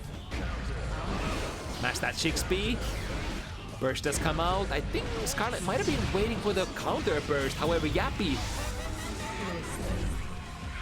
recognizing that we don't necessarily have to spend it yet. Can we get a wall break? No, not quite at the back throw. Maybe an OTG attempt. It's okay. With a simple, happy little accidents, OTG frame trap, or whatchamacallit, frame kill. Able to get one of the first rounds of this set as well. Is Sol, the character who ends up breaking the tide. Alright, far away. Can we get a combo? Not quite. So that's been sort of a, I'm not sure if that's a balancing factor that they wanted to work with, or if that's been just like a quality of life change that they just haven't been willing to implement. From some of these like basic Gatling sequences, it can be hard to get the Nostrovia to combo on Testament if you're just way too far away. Alright, tapping from full screen with the Arbiter sign. So far, Scarlet has been really good at recognizing those overheads. But I guess mostly on characters that you can't really move forward super actively. Ooh, going for a little escape Tatsu kind of action there to avoid the projectile, but now contained in the corner. The 2K was a relatively big hit, even though it didn't lead into anything. It did disable the curse, and now Scarlet working with the 50 with the FRC mix-ups. If you got those, even dialing into Bandit Revolver is kind of deadly, as we're reaching this HP threshold where either character might just die if they make one mistake. Using the meter defensively, switching sides, the real estate does favor Scarlet. However, for the back jump, Yappie recognizes and catches the backwards movement of Sol's with that high Arbiter sign.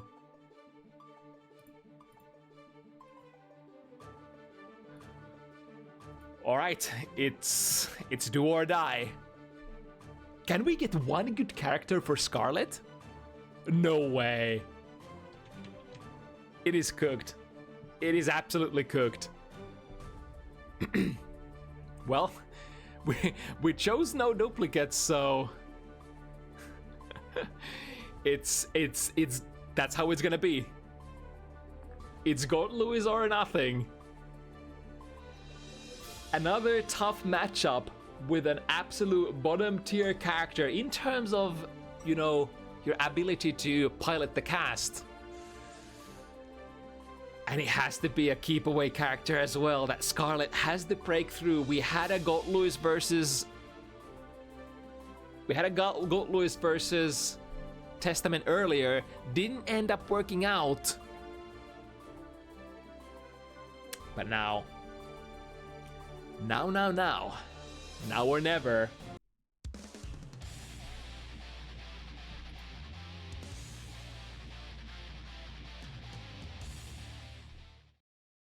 It is the chaotic nature of this format that you have to live and die by. And this might potentially be the last one, unless Scarlet somehow ends up getting the W and then getting into, like, it's definitely doable at this point. We have a lot of the sort of reverse could happen here. Good block on the overhead, by the way. The reverse could happen here if we manage to somehow clear this one matchup. We could potentially just random into Dizzy 7 times in a row. I mean, not likely, but it could happen, or something similar. So the momentum could potentially swing with a little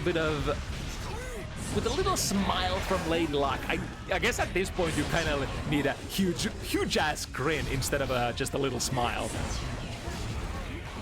Okay, went for teleport in place. Yep, he does love to play that possession RPS. Scarlet is hold it. Yes, hold it. And if you have security level 3, you can actually go into a wall break from that minigun as well. Okay, I can see it. Possession completely matrix dodging the Behemoth Typhoon. Good block on the overhead. Those overhead just never seem to be sinking in, especially when Scarlet is on the sort of receiving end or the passive end. Tried to go for a dash in Behemoth, not working out. The opponent's button a little bit faster, but back throw. Hold on, chat. Close slash into plus frame Behemoth Typhoons. Can we queue it up? Yes, indeed. Here comes the super. Now we need one more hit. Yep, he does have the reversal super, but it is a very slow one. Opting to go with the Gold Burst instead. Okay. That does work out, but that means that Yappie ain't gonna have that burst resource going. Ooh, Footsies! Started with the 5 heavy.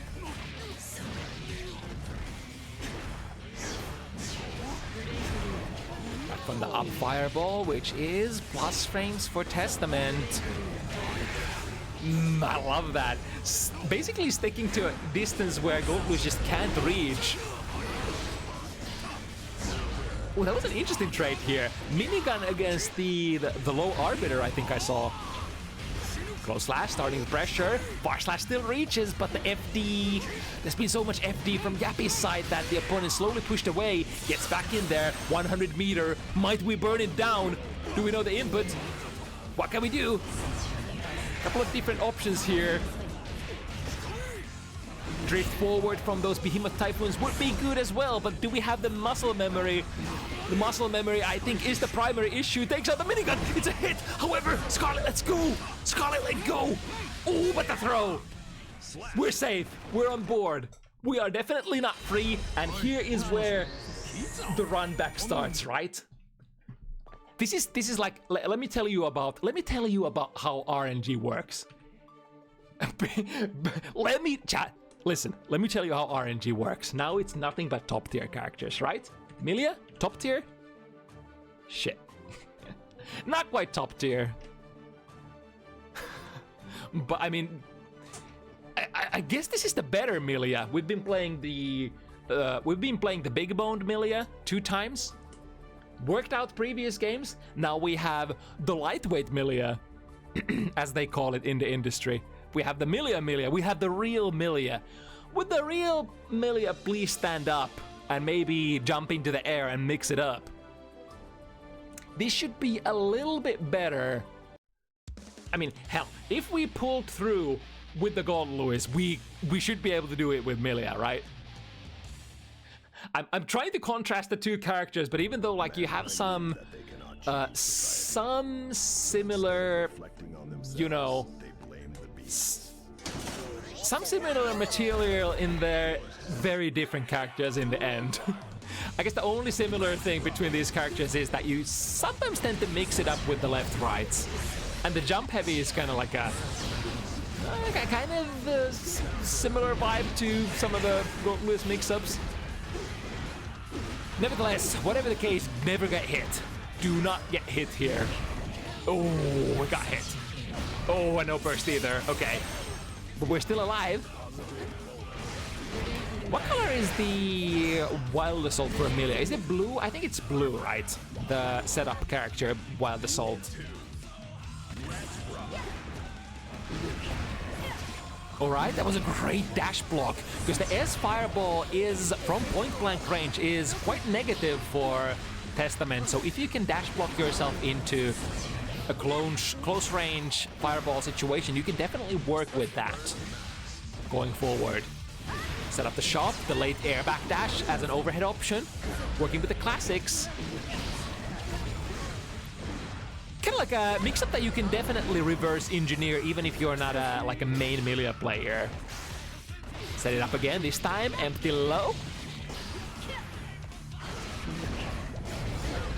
Ooh, trying to throw. I wonder if that was what Scarlet wanted to do or if that was a misinput on something. Big damage, big kill.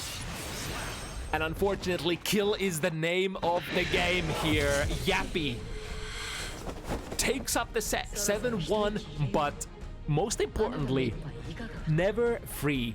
All of the absolute freedom allegations were cleared when Scarlet was able to take one on that gold, Lewis.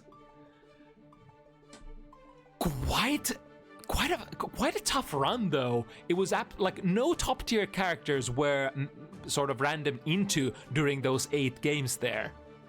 But that is sort of the risk that you are taking when you sign up for these matches on random character select. Next up on the itinerary, the roller coaster. First time showing on Tennis here, rocking that really cool character Unica. Some players do say that Unica is as stale as bread. I beg to differ. Let me tell you about Shoto characters. Let me tell you about my favorite character archetype in in fighting games.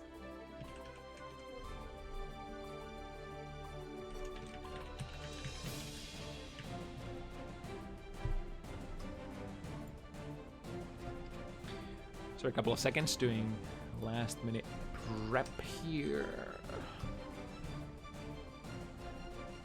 Oh yeah, and we should swap this too. Rematch.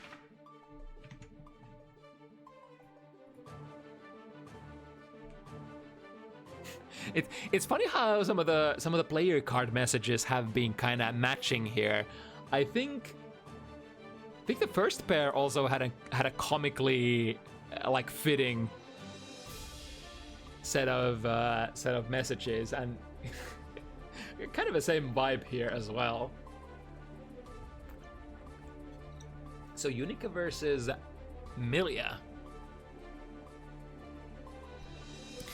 We got the spawn of Kai with the absolute Shoto fundamentals.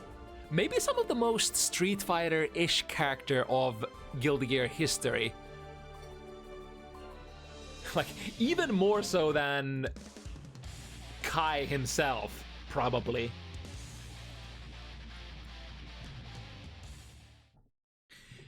And the reason for that is because, like, it's a little harder to ignore the fireballs from Unica because they are of the sort of the laser beam variant.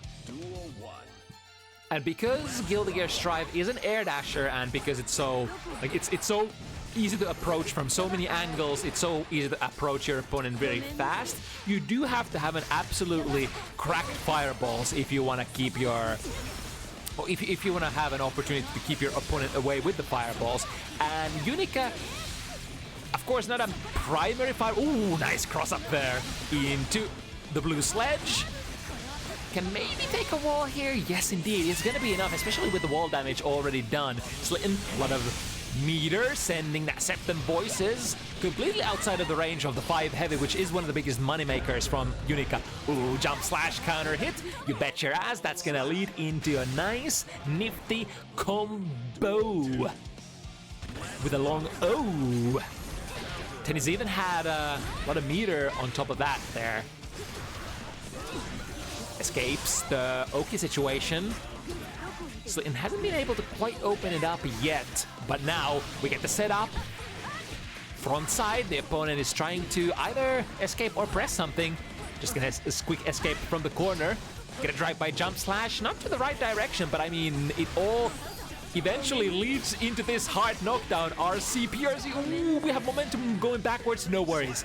Dashing forward, not letting the opponent go is the name of the game. If you make a mistake, just mask it. Make sure that it looks like you meant to do that. Play like a boss and make the best out of the bad situation. Okay, getting the SS into the sledge, able to switch sides as well with the blue, sorry, the RC.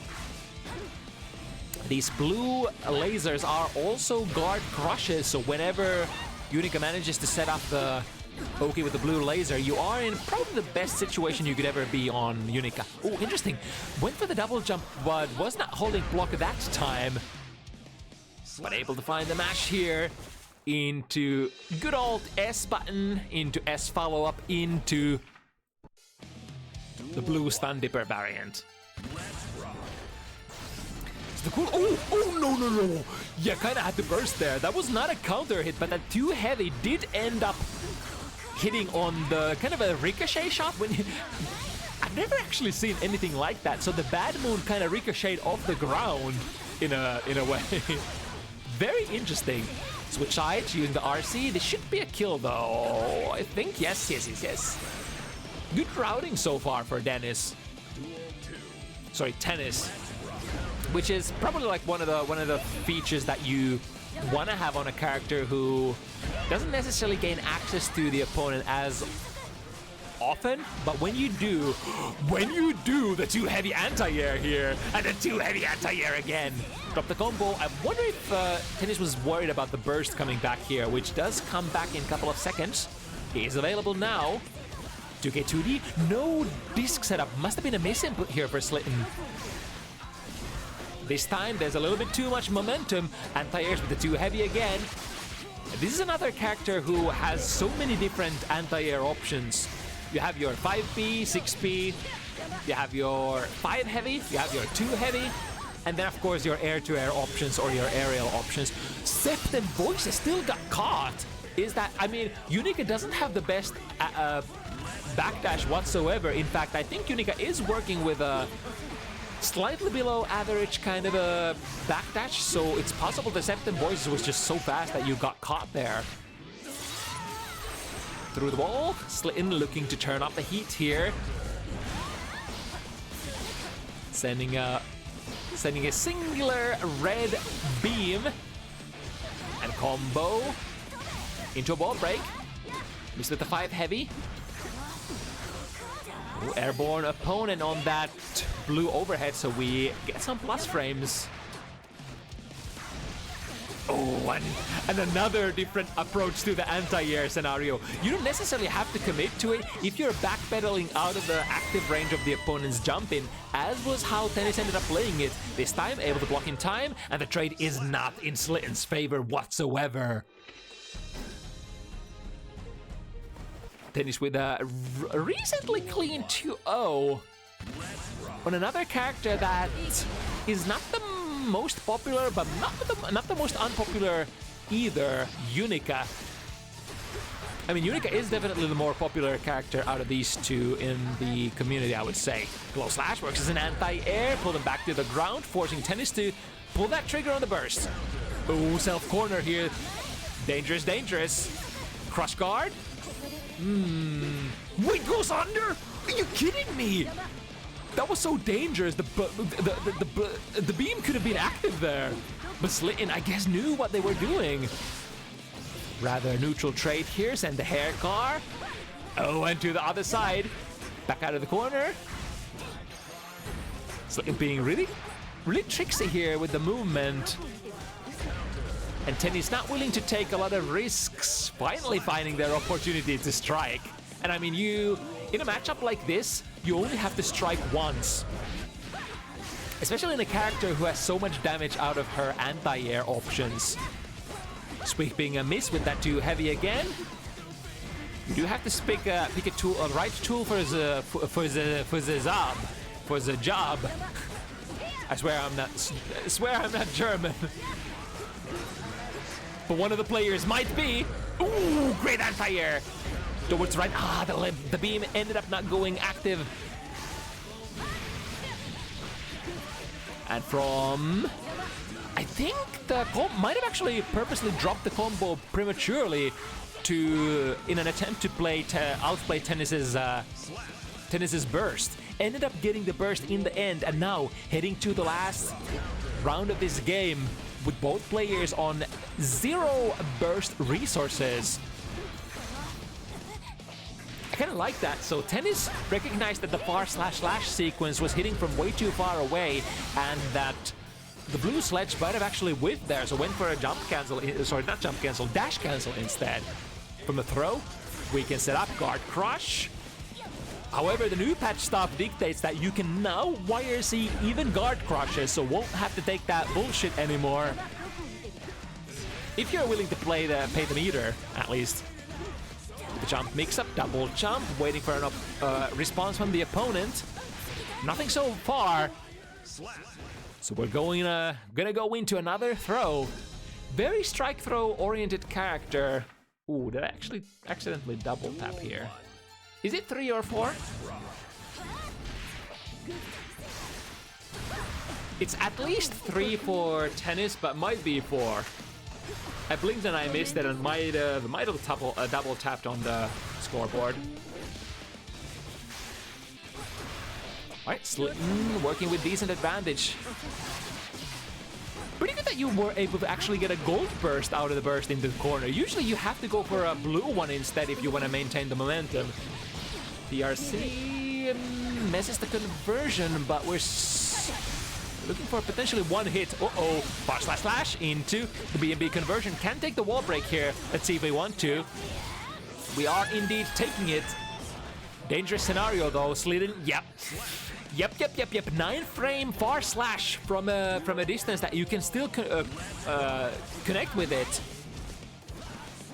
This is one of the characters that can prevent Unica from pressing her favorite button. That button exactly, the 5 heavy. It is a 10 framer, and against like characters who don't have exceptionally fast buttons, if you trade on the round start, good for you. And versus a lot of like long range buttons, you can actually get there before their button can go online as well. All right, once again, another opportunity for Slityn to potentially even it out. Throw into... I forgot if the throw gives you mead disc. Is it only 2K2D? I burst at the last moment. There really wasn't a whole lot of options for Tenis to delay it any longer. With a cross up, can we set up the disc? Not quite. We do manage to hop to the other side though. So does Unica, and Unica has that very unique kind of jump arc, which pushes her down really fast. Kind of like May. No, that was a miss. But then the follow-up hit ended up raining as a hit, immediately breaking the wall. Big damage. Slityn looking for potentially one more hit. Where does it come from? Sending jump heavies back and forth. Oh no, perfect timing on the 2 heavy. However, there was too much juggle, and the DP conversion actually ends up whipping Slityn on the board. A lot of spaghetti on the floor from both sides. But I guess the biggest nail on the coffin was missing that DP. The DP is, yeah, if you're missing with that, it's kinda unforgiving, especially if your opponent understands your character. Ooh, great BMB combo into Guard Crush. Checks with the far slash that the opponent is not jumping out. From that distance, you can't really do all that much, even if you are Guard plus, like, is it plus 10? Plus 12 or something like that from the blue Guard Crush laser. So you have to leverage your spacing, and sometimes, like, even if you are plus a ton, you can only get something like a far slash or a 2 slash to check them. Tenis once again, very tight on the defense. Mashing the command dash, very great. And again, Tenis playing very reactive, I want to say. That's usually the preferred highest level of defensive gameplay that you can pull off. If you are sure that the opponent is gonna play something that you can react to, such as, oh, but wasn't able to react to it this time. Slityn was like, hey, you were kinda right 2 times, but 3 times the charm. The 3rd time is the charm. Ooh, the red DP works as an anti-air. As a really good anti-air hitbox, as well as pushing the opponent really far away so that even if it is a DP, if it's air blocked, the opponent definitely can't punish it. Too heavy anti-air. Once again, worried about the burst, I reckon. I think there was a burst bait sequence there by Slityn, or sorry, by Tenis. Can't jump over, or just respect it. We do have the juice, we do have the tension to hold the FD if we want. Megadeth Buster finds the anti-air. What a boss anti-air.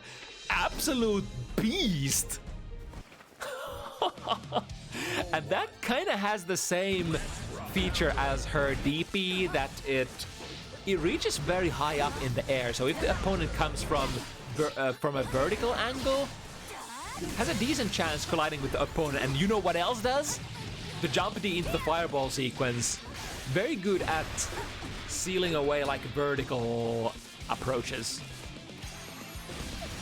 Yeah, again, the anti-airs are just absolutely on point for Tenis. Not this time though. I think it's kind of like from RPS situations where you're expecting like the full screen jumps, you do have a lot more time to react to. Here's another type of anti-air here. Air-to-air jump K taps Slityn out of the air and goes for a full sequence. Plus frames here, goes for the laser instead of the dash cancel. And able to keep Slityn in the position to hunt them down. Alright, Farsla's actually fast enough to prevent that raw sledge going online. I think I saw that's what it was. Doing the stun dipper on the round start. Not quite as fast as Kai's variant. Look at that. Again, very nice spacing, waiting at a distance where Slityn just can't reach with that jump in, but will be put into a punishable landing, forced landing position. Glow slash is active, no pressing buttons here, and the cash out should be quite comfortable here, unless we didn't get the macro dash. Missing a throw in the air, Slityn still has a chance. Set up the shop, low, into command dash throw. We go again, cross up. Tenis has an opportunity to burst. Gus does go for it, and then taps with the full screen laser beam. Bzzt. That is, yep, that's the power. That's the power of Unica's fireballs. Not only is it kind of hard to deal because it goes active really fast, it also immediately reaches full screen. So you can kind of use it as an Oki option to tap them if you have like a really dirty, like dirty in not in a good sense, like a really bad knockdown full screen. You can at least try to send your beam and kind of check them on wake up, and if they do get hit, okay, great, we get to play that again.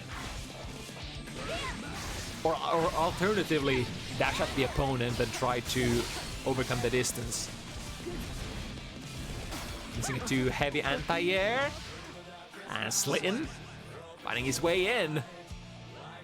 These are the kind of successes that Slityn is gonna need if we're gonna bring it back. Yeah, a lot of bobbing and weaving, baiting and Baiting and what's a good rhyme there? Baiting and doing something, not engaging. Okay, here we go. First air-to-air hit for Slityn of the set, I think. And able to capitalize it really well as well. Dropping Tenis in the corner. The cross-up setup. Can we get Septum Voices? Not quite. Or the winger. Already queued up the normal. Megadeth Buster finds it. Wait, huh? No, wait, that wasn't the Megadeth Buster. That was weapons free, wasn't it? Is that button a real reversal? I'm not actually sure. Attempted to go for a neutral wild assault of the blue kind. Slityn says no, sir. Yeah, I think that looked like, as far as I can remember. It's funny. I've played Unica, but I never used that super because it is definitely a niche super. But if I recall correctly, it kind of looks like a too heavy. And that kind of looked what was coming out from Tenis that time after the super flash. Unfortunate. Drops the combo, but able to convert into a happy little tick throw. Now this will be kind of tough for Tenis unless we get like some sort of a big 5 heavy anti-air. Tried to go for it. The timing though wasn't quite there. A little too early for the occasion. Your heavy buttons as Unica are kind of fast though. That's of course a good thing. But also you have a lot of opportunities for going for a gold burst. You have a lot of opportunities on the Milia side to sort of delay your momentum and change the angle of your momentum with various tools. It's not the easiest thing finding a timing against her. Wow, okay, so slowly, not even slowly, I would say suddenly, Slityn has been able to gather a little bit of wind in his sails. Right, into the sliding disc. This time blocks the full screen the red laser. It's like might as well, because the Unica player is gonna be quite minus after that. And like, even if they're dashing at you, they're not gonna get there. Unica is one of the slower dash characters in the game, so like there's really no hurry to struggle out of those full screen like dirty Oki situations. Ooh, got them with a low, and Slityn is so low here. Can we go for a super? Not quite, but the 5 heavy smacks the pre-jump frames down from the sky. I think it was probably had the pre-jump frames already finished, but didn't hold back immediately afterwards. Deflect shield, getting some value. Rare footage of the 2 heavy. Lands as an anti-air as well, but juggling Milia just a little bit too much. Skip it to the other side. Oh, that's so dirty. It's like Milia doesn't necessarily have to even set the disc for a lot of these setups to be like really hard to see. The thing is though, like if you want the safest Oki possible, it has to be the disc, right? Preferably a meaty disc if you can help it. And again, look at that, the 2 heavy. I do love the 2 heavy quite a bit. It's a bit slower than the 5 heavy variant, but I think it reaches a little bit higher, and it feels like it just performs a little bit more consistently from my personal experience. And I think Tenis probably feels the same way here, because like he's been for the most part using the 2 heavy instead of the 5 heavy as a like whenever you're anti-airing with your heavy buttons. Alright, the turbo fall to the corner. Tenis wasn't quite able to react in time, so not capitalizing on that. However, the neutral jump, forcing Slityn to go for that burst. DP, one of the first of the set. I mean, we've been using the DP on anti-air situations a couple of times, but that was just a true reversal. Tenis has been extremely patient on defense. Plus frames from Septum Voices, but just like the Guard Crush laser from Unica, you have to mind the distance. Sometimes you can't really utilize those plus frames like to your, like how you would love to. Set point Tennis Unica. Alright, successful jump in with a jump heavy this time. We're looking to go into the blender. Tennis says, nah, I want to play. While I still have a little bit of life about myself. Ooh, okay, great mash here. Sending the DP. Oh my goodness, what a read. If that DP is blocked, it was probably over right there. 100 meter. Can we get to the wall? RC will guarantee it. Right? Right? No? Happy little accidents. We get the throw. It's okay. It's okay. Still alive. Tennis has another chance to end it here. 9 frame versus 10 frame, says Slityn. I'm gonna get there with my far slash before you're 5 heavy. Okay, that wasn't the punish, but Slityn with a nice neutral jump out of the pressure and into the combo. Out of the pot and straight into the frying pan. Far slash working as a makeshift anti-air here. We take it for sure. Ooh, laser beam. Love those. A little bit too early with the too heavy this time, and that allows Slityn to just convert into a quick FRC, seal the deal, and inch ever so closer to Tennis's 6 points. Oh boy, we definitely have the will to never give up and look for the win here.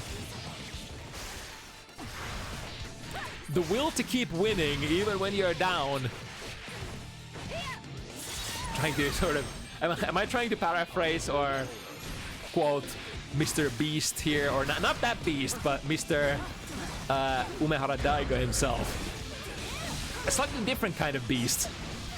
The beast that we know in the FGC. Alright, Slityn on the back pedal, but has 100 to work with. Instead of the Tenis.K. Yep, burst was... Oh my god, the red laser beam has been so good at breaking those Septem voices so far.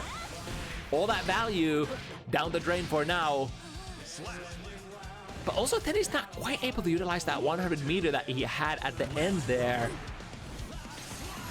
Okay, Slityn is safe, at least this round. Steals the corner, however, good defense from Tennis. Is it left? Is it right? Is the burning question of the hour. Tennis didn't know. And neither did we. Sometimes even the Melia players don't know, but I hope for the most part they do. Into the low. Ooh, the first low was blocked, but the second one rang true. Jump PP, can we get a kill? Yeah, Tennis recognizes that jump PP sequence is probably gonna be the kill. Have to burst, but at what cost? Or not even at what cost? That just had to happen there. There was probably no questions asked. I mean, maybe you take a risk that the jump PP sequence doesn't kill, but I think Melia is one of those characters who can convert her jump piece, so there definitely was a lethal threat on the board, if you will. Once again, with the Mirage into a throw. Reaction check, extraordinaire. Ooh, cut them with a close slash. That's a really nifty starter. Definitely worth RCing over. Half of the life gone, or even more. 60% looks like it. For sure worth the meter. Oh, it's a red, blue overhead, which only goes into a soft-ish knockdown. Alright, set point is back on the menu. Can Tennis do it? Or is Slityn gonna bring about a 6-6 kind of an era here? Don't break the mold now, or do we? It's been all 7-5 so far on Bounty Hunters this evening. Deflect shield, oh my god, the forward moving momentum. I think there was a Kara cancel as well, giving Tennis a little bit of extra movement forward on that overhead. No new recipes. 7-5 curse is on. Tennis takes it on his debut match on Bounty Hunters on that ever so fun to watch Unica. I hope a lot of you all are about that, you know, even the basic and standard characters can be extremely fun to watch. And I think Tennis Unica brings in a twist of really patient control oriented kind of gameplay.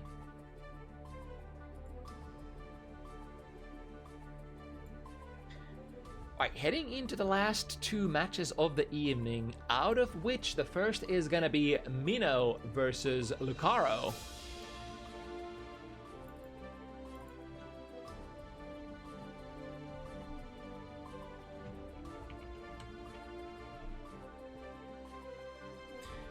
A long-range character on long-range character action.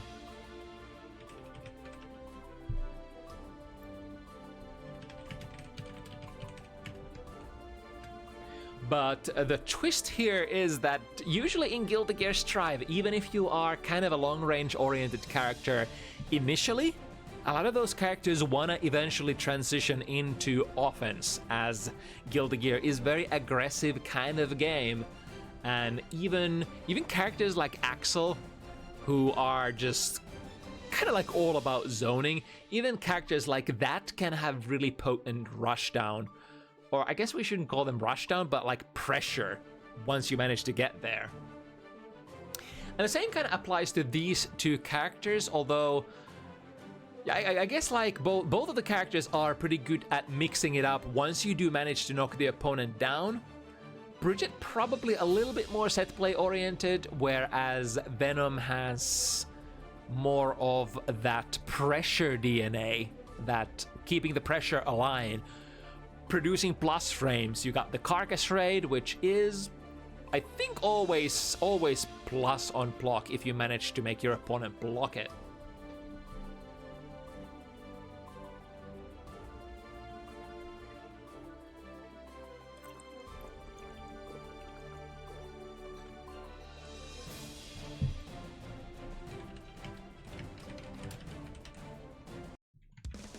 Right, here we go. Minnow Lucaro, the second Venom of the evening, and in the last matchup slot we have the promise of a third Venom as well. Some of the most Venom we've ever had on this event. And the Venom that we saw earlier was already a lot of good stuff. So let's see what kind of spin Lucaro will bring to this character. That's a really cool character. Sorry, the cool, the cool color scheme there for Lucaro, especially on that close range shot. Yeah, those are my colors: red, blue, and white. Such a classic, father, son, and holy ghost kind of a combination. Anyway, so Minnow with the pressure right off the bat. Ooh, nice jump there, coming down with the sickness. Sending Roger, making sure that there is no shenanigans at full screen. Of course, I think the idea behind that is to try to catch the ball summons potentially from Lucaro. Not able to switch sides. There is quite a lot of variation to the kind of mix-ups you could be playing. Oh, what's gonna happen here? Yeah, the Roger kind of has a lot of priority moving forward. I'm not actually sure if Roger collided with the Dark Angel there properly, or if it was just too fast and went through before Dark Angel was even able to manifest. But yeah, Roger is kind of like the kind of super that you can just bust through all of the opponent's projectile opposition pretty comfortably.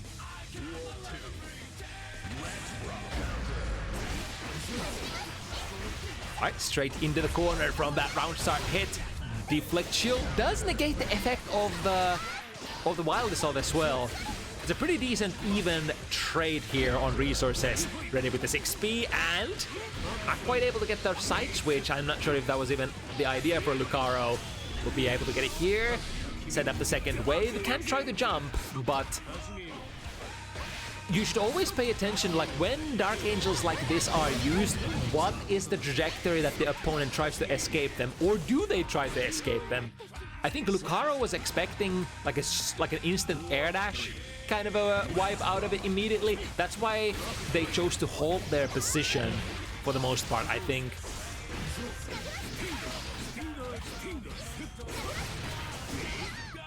Right, the yo-yo toss colliding with the ball initially. And the command grab. I think from most positions, the Triambaka should be able to get to the wall. That's kind of like one of its selling points, if you will. Not the most damaging. Ooh, nice angle there. Was that a Q5? Lucaro working with a really nice life advantage. And if Street Fighter is to believe, life advantages are very valuable in matchups like these, where you have just two characters trying to get their game started from full screen distance, where both characters can choose to play kind of safe and not take a massive amount of risks. Although that kind of gameplay is a little bit more prominent for Venom, whereas once... Like, Bridget has a really good anti-fireball game with her, like, yo-yo toss, and of course, you know, the Roger Super. But as that yo-yo is set, you kind of lose your... You kind of lose a huge chunk of your options. So if you don't find a way in with that tool, then you're probably like expecting to block a little bit of like long-range pressure from Venom or long-range keep away. Lucaro is quite loaded here on those resources. Setting a couple of stingers. However, good timing on the air dash, able to land into kind of a nifty position. And now mix it up. Is it left? Is it right? I don't know. But the opponent definitely got hit. Multi-hitter here. Deflect Shield initially pushed Mino away from that mix-up, but the second hit still catching. 5 heavy, vacuuming, disengaging. Can respect here. Oh, the tail end of that kickstart my heart. They end up catching Lucaro. Trying to do something. Oh, that was clean. 1 hit point on Lucaro. I would be a little upset here if I'm Mino. I'm like, okay, I used my counter hit, like my counter projectile tool, got a hit on you, yet you live with 1 hit point, and then you manage to get an RPS win after that and just steal it away from me.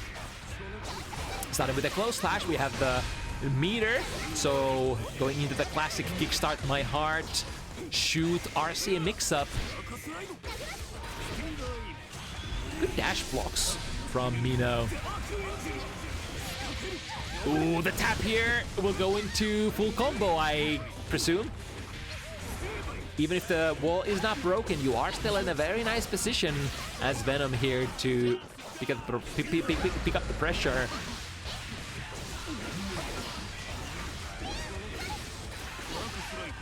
Wait, look at that.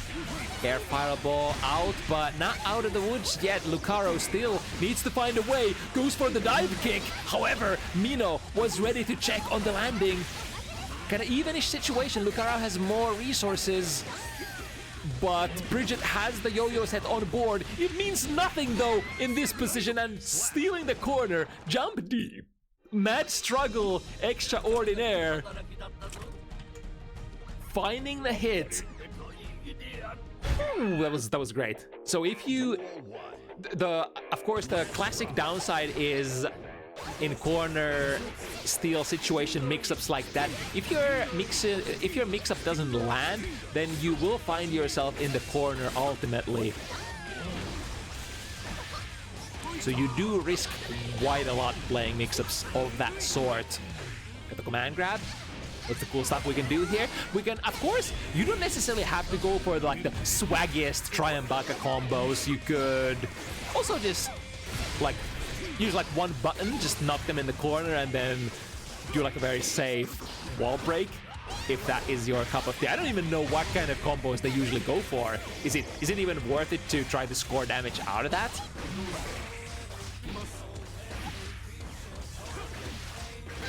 Ooh, too heavy. Misses once. Doesn't miss twice.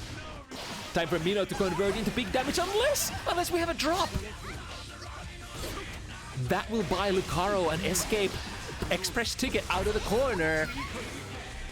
The second escape will have to come with a cost though. YRC A little bit too close. Now, Deflect Shield does negate the mix-up potential initially. Shoot into FRC, into a throw. First time we saw that. So probably no reason on Lucario's side to expect that that was part of the, like, one of the tools that could come out at this point. I think it's like a decent way how many people will sort of approach the whole, like, should I be thinking about this tool? Should I be mental stacking myself? If the opponent hasn't shown that that tool is not part of their kit just yet. And a lot of people often be like, yeah, I'm just not gonna think about it. Unless you've played the matchup so much that you have like crazy amount of presence of mind and you can afford to, you know, allocate resources, allocate a little bit of that expensive RAM to looking out for those niche options. And I mean, Rock the Baby is the kind of tool that you can basically react to. Some urban myth says that players react to the sound, the distinct sound that it makes. Which, yeah, works. Oh, didn't quite get the anti-air there. So Mino able to escape the corner with a greedy little instant air dash. And spending a lot of resource, pushing it from side to side, corner to corner, coast to coast, from left to right, from east to west, from the nether realm to heaven. And now, from the back throw, we got a devious, hellish, if you will, mix-up, which ends up not being as infernal in the end as we were expecting, maybe. Mino breaks out of there and ready to break the wall as well. Loop-the-loop. And looking for potentially one more hit. There is no way out of this. Yeah, Deflect Shield was probably the only option that Lucario could have played there. No reversals, no YRCs, no meter options of any kind.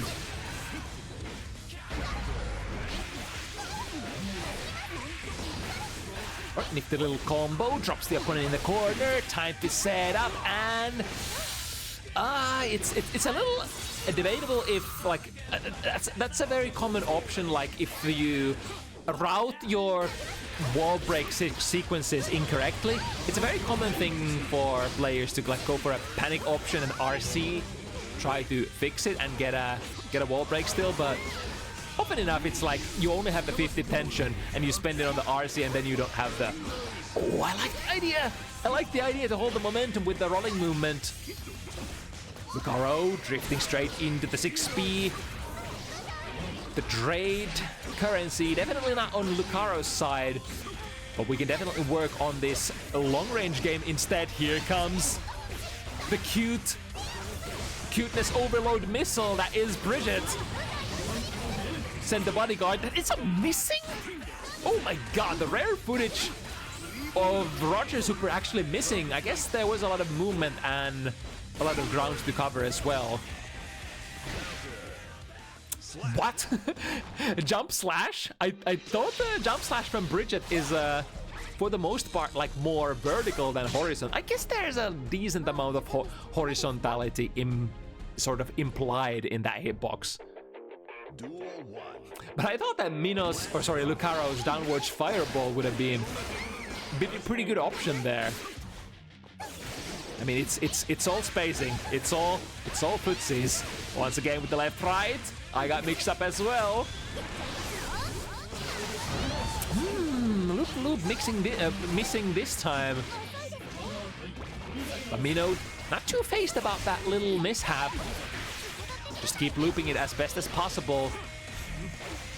Shoot Ender doesn't quite offer the same blender kind of set play opportunity that you usually can get from like 2D. And what kind of set play do we have on Lucario here? Just a simple safe jump setup.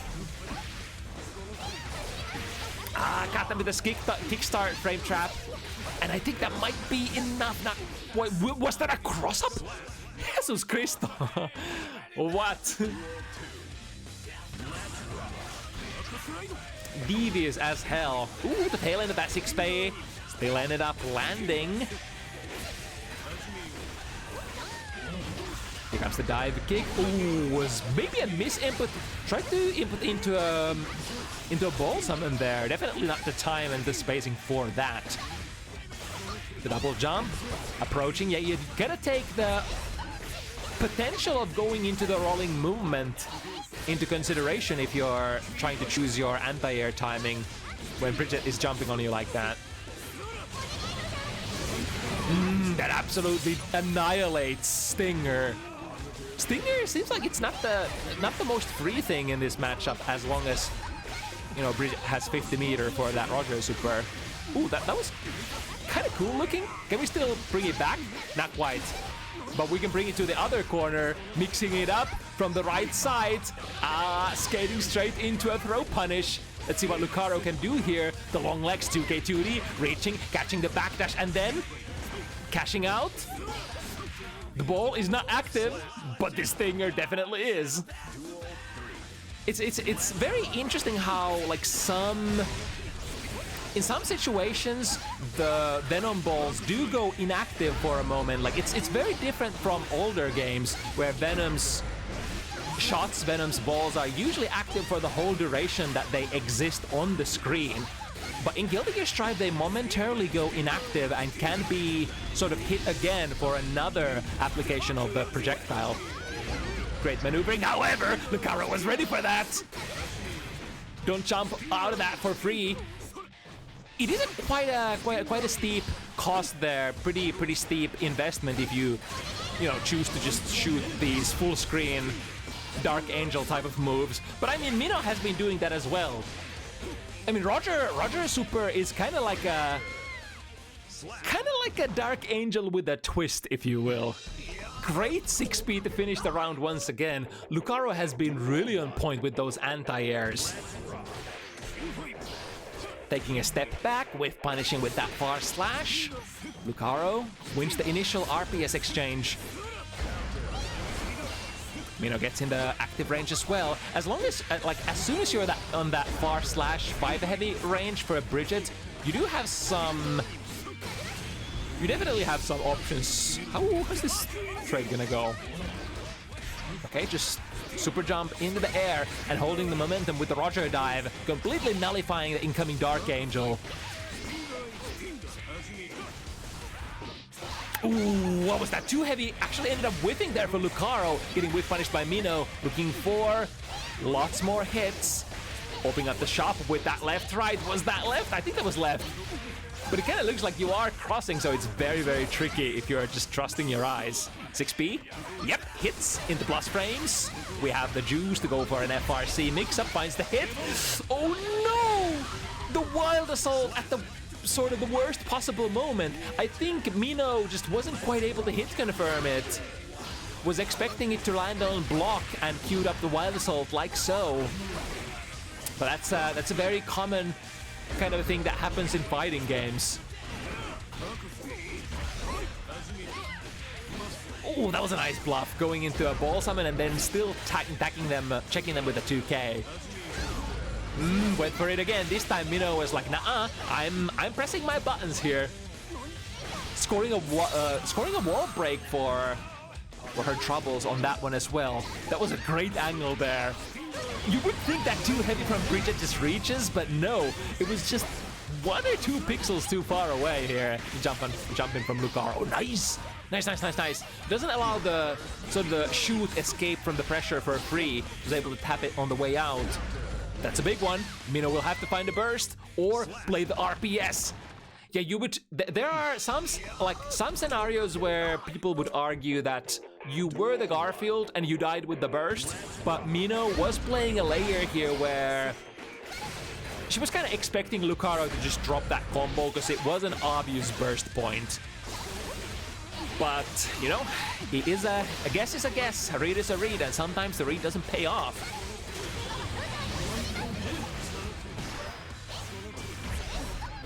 Alright, while the Assault guarantees plus frames, allows you to set up your yo-yo and go from there. Frame tap in the kickstart my heart once again. Lucaro slowly running out of life here on this run. What was that? Demon mix-up! Hell no! Oh, hell no! What a round for Mino! Holy shit, that was rock and roll. The trade into too heavy. I think that usually gives project combos, but not that time. Not from that angel on full screen. Starting with the overhead, the jump Ds safely, leading into more pressure on the ground. With far slash, it's okay. Press 5 heavy as well. If the opponent is not ready to press their buttons. It's Lucaro also missing a couple of S buttons, and then escapes the corner. Far slash counter hit into Triambaka. Oh, that's cool. Oh, that's cool.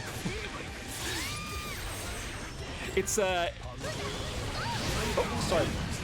What did we do? Match, please. Sorry about that. What did we just press?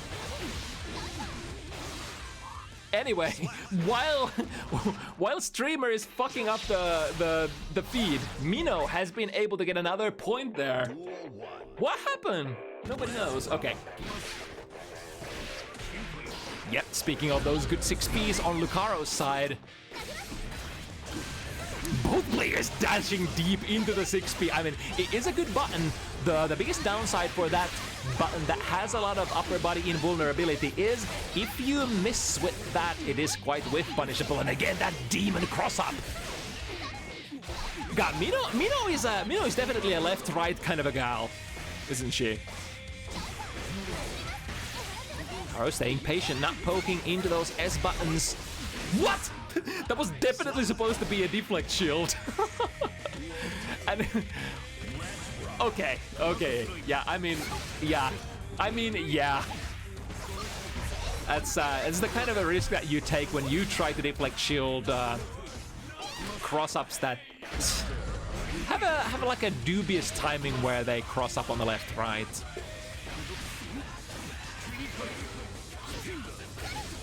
Ooh, going under that projectile with a 6P here. Lucaro was able to set up a couple of balls. Immediately, as soon as Mino sees a couple of summoned balls on the ground, we send the Roger, take out the bodyguard, send in the goons, tell them that the balls aren't allowed. That's too much advantage at neutral if you get to summon more than one. And it is kind of true. Ooh, I think I saw a button from Lucaro. Deflect shield, gets value, snipe, but we need more. That's a lot of resources used for Lucaro just to try to stabilize it. Deflect shield is the last bit of his resources. Now what? We have to block this pressure naturally. Minus on the stinger. Good jump. The Ender 6 heavy whiffs. Can we get out of that? Holding FD. At least we have a little bit of tension. Oh, suddenly it's Lucaro's favor. Get over. Call Bennett body.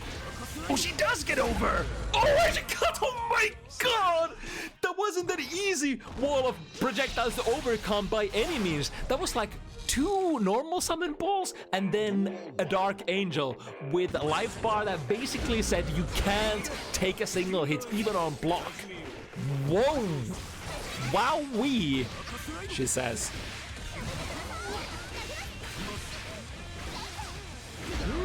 That was, yeah, Lucaro's really not taking these, a lot of these whiff punishes, just opting to play it safe, but taking the second best thing where if Mino ends up whiffing stuff, then we are at least in a position to sometimes get out of there and try to evade or take our turn.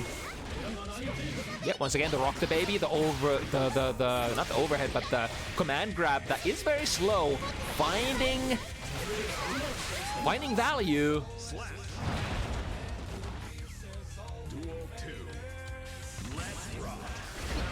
Ooh, I think I saw the startup of too heavy there, but something happened. Maybe the angle just wasn't quite right for Mino. Counter hit out of the wild assault, able to take out the balls and still keep up the pressure. Can we get a whiff punish? Tried to whiff punish with 5B was that, but a little too far away this time. As is that 2D on the pressure string. Instant air dash, finds a way in, drops the Gatling on the ground. So both players still trying to find a decisive hit. That is definitely a decisive hit if I've ever seen one. Into the corner you go. Plus frames, hold this. Starting with a 2S, spending the burst in order to create this fuck-up pressure situation as well, with the yo-yo set and rolling movement available to be played. Wow, that air throw has a lot of oomph. The back air throw sends the opponent so far away. Is that unique to Venom? That kind of like plummets you full screen. I didn't... It's a really unique kind of thing I've never seen before. And then putting Lucario in a situation where you can just tap them with a quick stinger shot or stinger aim, as the manual calls it. The ball is still there, but unfortunately Lucario won't be able to utilize it this time around. Even with the delayed momentum of the Roger dive, Lucario kind of reading it, delaying the 6P, starting the pressure.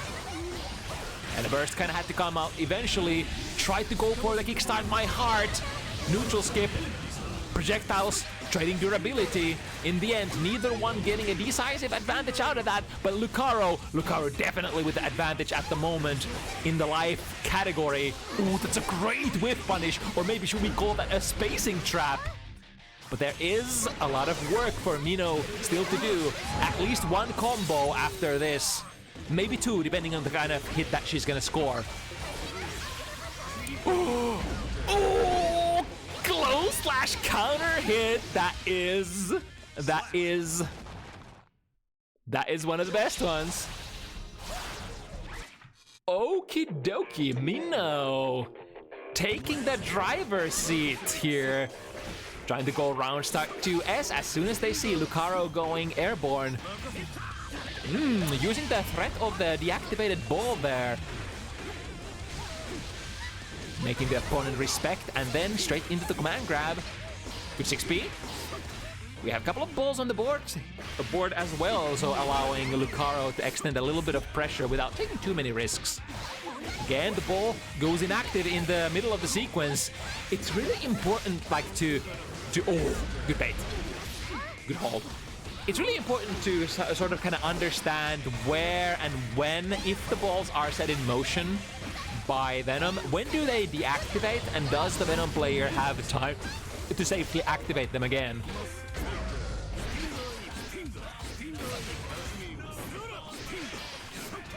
Right, just a couple of standard stingers. Is maybe the Ryuest fireball of Guilty Gear Strive. I mean, we already said that about Unica's fireballs, but here's another one that is very, very similar to that kind of vibe. Over, however, Mino finds a nice angle here on the jump slash air-to-air exchange. Big combo as well. In terms of what Bridget can deliver, at least. Not known as the biggest damage delivering character in this game for sure. Kickstart my heart a little bit too short here, but Lucario's 6P definitely not short. Has a lot of girth into it, as has this fireball, this demon's tool, Dark Angel. Absolutely demonizing players since XX. When did Venom come out? Was Venom already in X? I think Venom was already in X, right?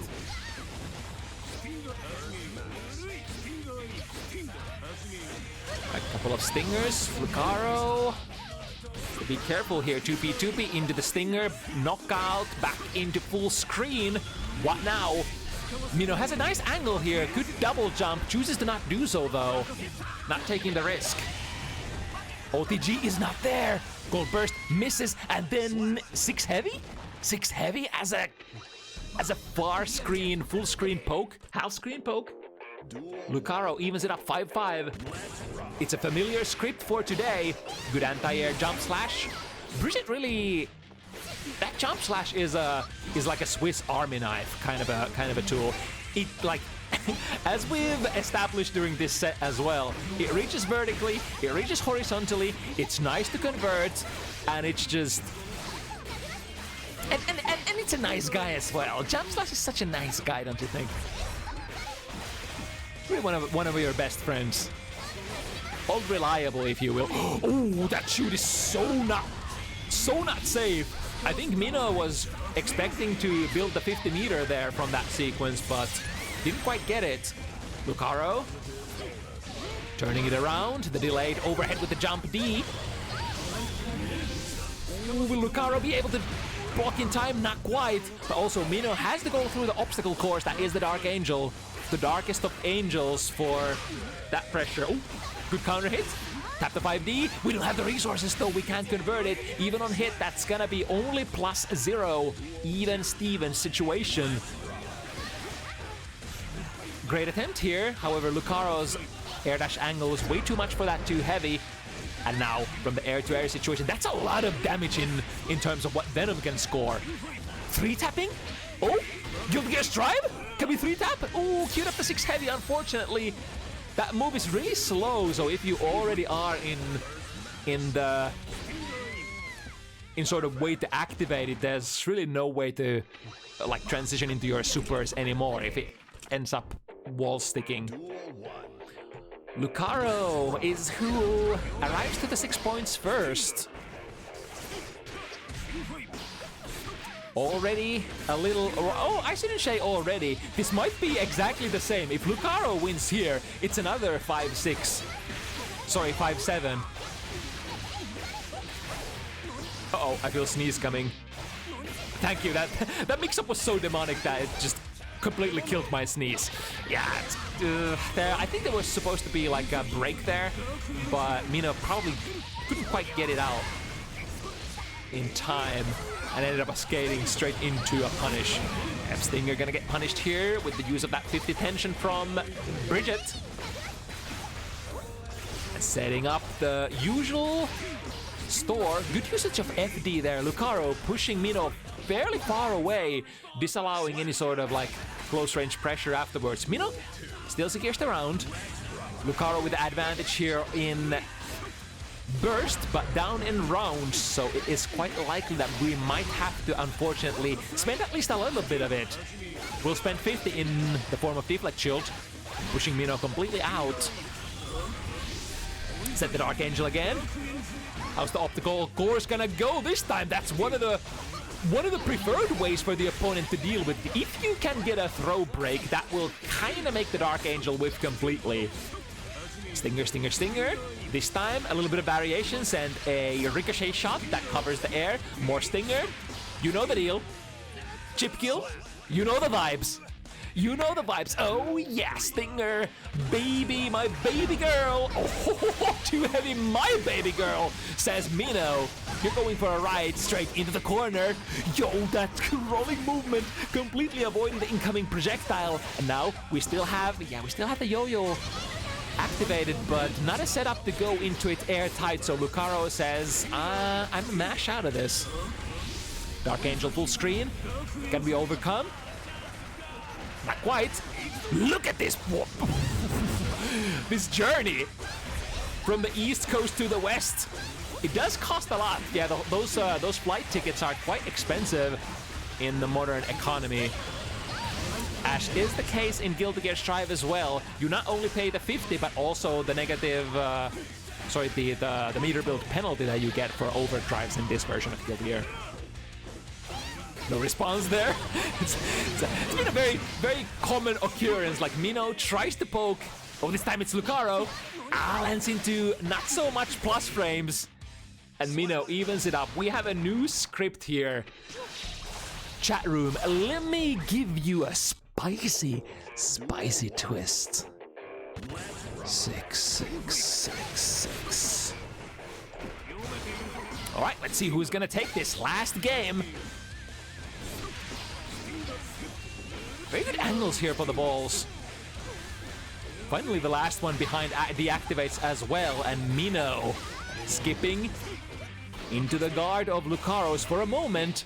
Ooh, trying to go for a throw. However, that's the most awkward kind of a situation when you land your jump-in button so high up in the air that you don't produce like almost any plus frames whatsoever. Really, really awkward. Time to block the mix-up. Good block, XarioS. Kickstart FRC back in there. Mix it up one more time. Deflect Shield makes it sure that no high-lows are going to be played that time. And YRC pushing Mino back in the mid screen. Now Lucario has spent all of his resources defensively, but maybe it's okay on a character like Venom, because those Stinger standoffs have been favoring Lucario quite a bit as of recent. Advantage Mino, first set point. It could end here. Mino has an advantage on the burst department as well. However, great angle there. Lucario finds a jump slash, finds a counter hit, forces that burst out of Mino's account, and now it might be Lucario who gets the last laugh with the burst resources. Deflect shield turned into Wild Assault. Oh, woe is me. That's not the button I was rooting for. Air dash straight into Roger. There was nothing Lucario could have done there, I think, because was locked onto that initial state of not being able to block out of the air dash. Could this be it? This could be it. This looks like it. Close slash has the 50. Can we go for it? Loop the loop. Kind of high, so not all hits are going to be scored. Misses it. Jump D. Airballs it as well. Wire C. Complete with help. Send help. Jesus. Holy Maria. Somebody. Go for the rock the baby. 3 times it was land this set. And on the third one, comes up at the last possible decisive moment. The frequency with which Mino was using that tools was so far and apart that I think nobody was thinking about it at that time. Not me, not you, not Lucario, not Lucario's mom, not my mom. And Mino takes it at the very last minute momentum swing. It was Lucario with a round lead there, or sorry, with a game lead there at one point, but nope. Nopesy nopes. What a great set. We got one more to go. More Venom action. If you do like Venom, don't go anywhere. After these commercials, we got some more OG Venom gameplay. Uncle Badoor has been playing this character for a really long time, even before back in my day, when young whippersnappers didn't have these games with homogenized mechanics. And when you were married to one character and one character only. In the Stone Age of Guilty Gear, Badoor was already playing. The warrior from Saudi Arabia is gonna face XarioS, the last bastion of the French fighting game community. We've had a couple of Frenchies tonight. I'm gonna end it on a French note as well. In a really cool matchup as well. I mean, cool in the sense that I guess I'm biased because it's my boy Sin. It's definitely a dangerous matchup for Venom. Sin has a lot of tools that can interact with you from very far away, and if you guess wrong, the capability to deal damage for Sin is very consistent.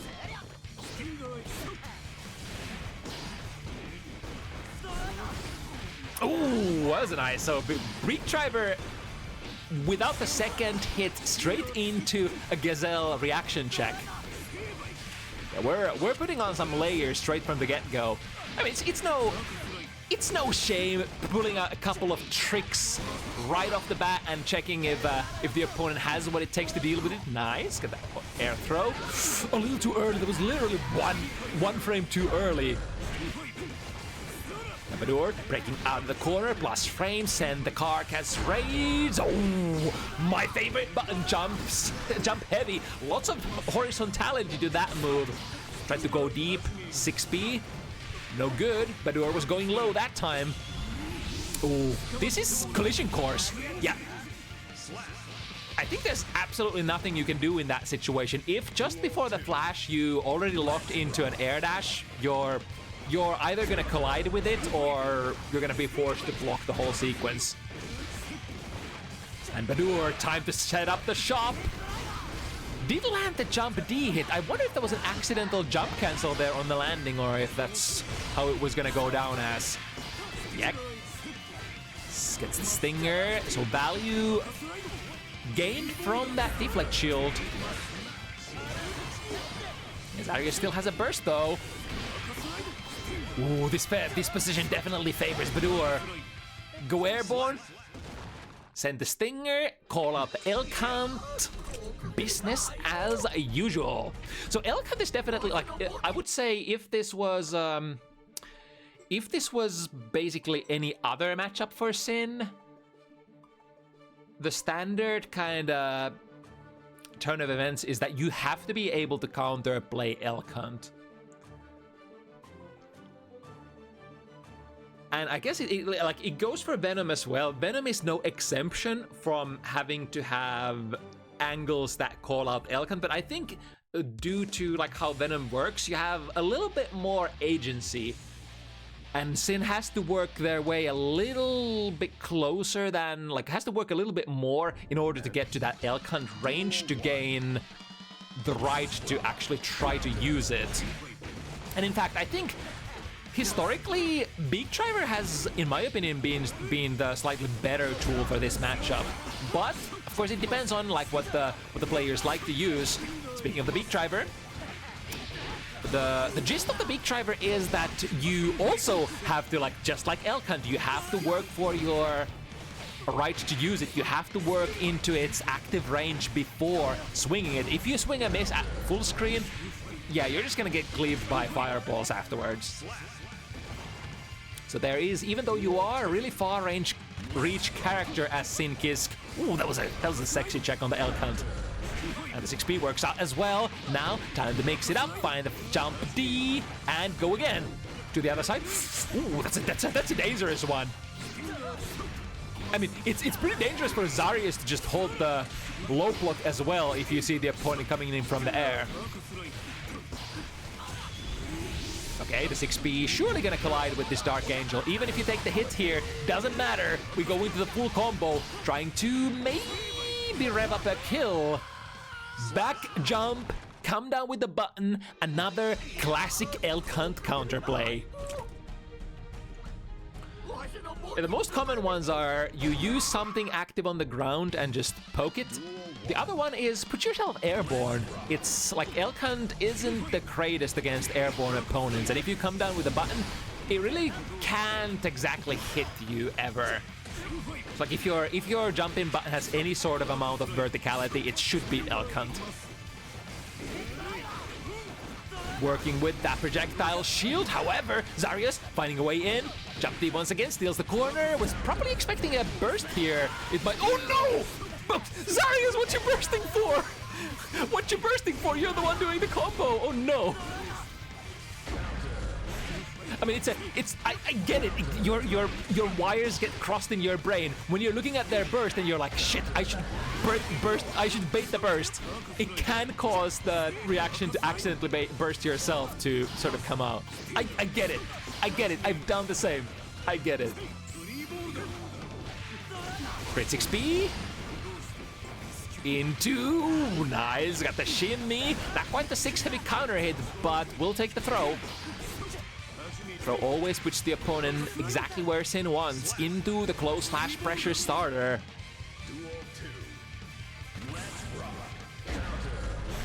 Now starting with the close slash anti-air, I think there was. Or is that a 6P? Am I down? Finding an empty low. XarioS gaining access to the burst them in the corner. That's the risk that you're taking. If you go for the cross-up in that situation, in that screen spacing, you put yourself at the risk of aggressive burst to the corner. Stinger. Oh, lucky shot here. The Beak Driver ends up working as an anti-air. That doesn't happen all that often, but when it does, you're usually pretty happy about it. Used to happen a little bit more in Xar's side, I think. Yep, once again, protect the ground. Q5, put the actives in there so that L count doesn't go active. And the second counterplay, Secret Sword number 2, jump back, air button. What's the Secret Sword number 3? Alright, burst Badoor into the corner. Could go for a counter burst here, but opting to take it for now. big opener here. These are the combos. These are the kind of openings that Sin thrives by. You just want to finish your combo, break the wall, and then go from there. I mean, it's literally the same gameplay for just about every character in Guilty Gear Strive. But Sin.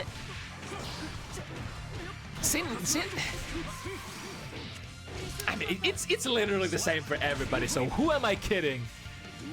These standard characters all want to do the same thing, and it's absolutely beautiful. All right, using the fireball coverage as a shield, engaging. Not quite the 50 meter that Badoor was probably hoping for, but he's engaging on the second screen. Yes, in jump heavy, you are a button. Clashing with the 6B from Badoor there. What a feat. Big driver a little bit too slow there, so Badoor able to get the hitbox there before XarioS, and then rest was history. Badoor definitely representing the school of neutral, much more inclined to hold the good neutral position, and instead of forcing like maybe mix-up, splendor, big combos, tries to always stay in this like full screen zoning, not giving you options kind of a position. However, now XarioS finding a great range with the big driver, and the second one ends up whiffing. A little bit of a mind game there, charging the stinger, jumps heavy. My beloved counter hit jump heavy, good button. That XarioS has been starting to get some of those sequences started with the hit with the big driver, but the ball was already active here. Even Stevens kind of a situation. We have 1 calorie on the board. Sorry, stamina, wrong game. Yeah, but Badoor is ready with that anti-air. How are we gonna go over here? So backdash, okay, disengage. Badoor taps XarioS out of the sky, still gets a hit on the mix-up. Oh my goodness, that's a heavy knockdown. Oh, and it comes back. I don't think I've been in that situation before, and if you haven't either, you would probably get hit there. You were like, oh, the stinger missed, but it comes back. Yeah, exactly. That's the most Badoor kind of a sequence I've ever seen. Maybe a more aggressive player would have dashed in and risked Sin's DP, but Badoor is like, nah. Ooh, didn't get the close slash, unfortunately, there. However, the throw saves it all. Stagger 2K. Eventually, Badoor says, no, none of that. 0 stamina. We can substitute tension in there. Good sequence there.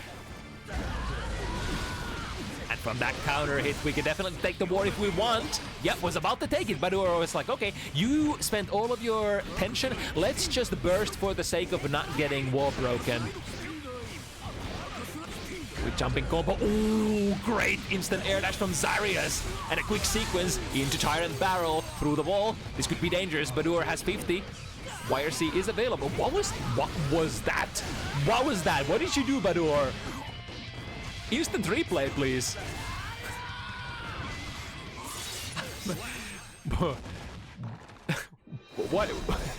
What did I just witness?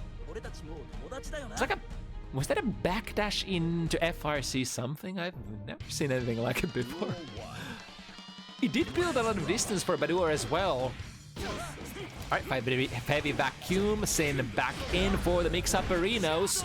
Counter hit from the elk hunt, but I think 2K was it too far there? Not able to reach with it. Dash blocking, trying to get into that elk hunt or beak driver distance, or far slash, that works as well. Tyrant, rain. Missing the clean hit. And Badoor switches out of the corner. Let me just get out of here quick. Right from that distance, Q5 keeps in nice and steady. Great air throw. We come from older Guilty Gear games, so we got those.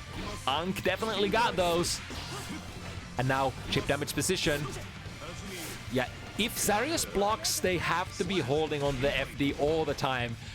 So they, yeah, I would have basically taken that route as well and say, fuck it, I'm not gonna hold the FD. I'm just gonna try to YOLO it and find a way in while I still can. Ooh, the premature gazelle step into a throw. Reaction checking. Still works. Ooh, that's a great hit. However, the second close slash a little too slow. Still able to get the full sequence. This time, not risking the cleanest of hits. It's okay to take the previous stage as well. The damage difference ain't that much. It's more relevant like when you're trying to wall break. Oh, this time Badoor, 3rd time's the charm. Ready to react to the early gazelle step shenanigans. More balls. Hit more balls, more balls. Oh, big driver, perfect timing there. Threading the needle, understanding the frame advantage from those projectile exchange situations. Yeah, that didn't look like a safe jump, so XarioS takes the first Hawkbaker of the set. Able to find a way in. Ooh, that was a very late gazelle step. Tried to go into a throw again, but Badoor starting to see through all of those gazelle steps. It is a reactable move after all. Maybe tried to rev up an anti-air there, but the new improved Sin jump slash. Sin finally has maybe jump ins? Oh, no. Okay. That was so dangerous. Could have gone for a close slash counter hit there, but unfortunately they already whiffed a throw, so Badoor was able to be safe on the landing. Now the pressure. Finds a low. Finds another one. And that's enough, right? Yeah. With the extra strategical extra damage from the summoned ball, granting Badoor a little bit of extra oomph on that wall-breaking super. It's a very interesting super, kind of like a black hole, absorbs all of the balls on the screen. Kind of like a Bishop run-out used to do in the old game, but I mean, Bishop run-out used to be a completely different kind of super. It was a kind of a super that collides, like absorbs all of Venom's balls into one huge ball that never disappears, and then you get to bounce it around. But this time it's just a huge truth nuke that changes in damage depending on how many balls it absorbs. Ooh, this big driver is gonna be punished or not! Too far away. Still, Badoor getting a mix-up out of it. Finds the hit. The bomb ahead from Robot-Kai. Makes sure that the wall break does happen. And then the car gets straight, the ricochet shot, still active there. No instant air dashes this time. Badoor, lots of momentum. Can we bring it home? Nice, we get the conversion. Spending the wild assault of the red kind to save the remaining resources. Always a good idea when you don't have 50 meter ready to go as Sin.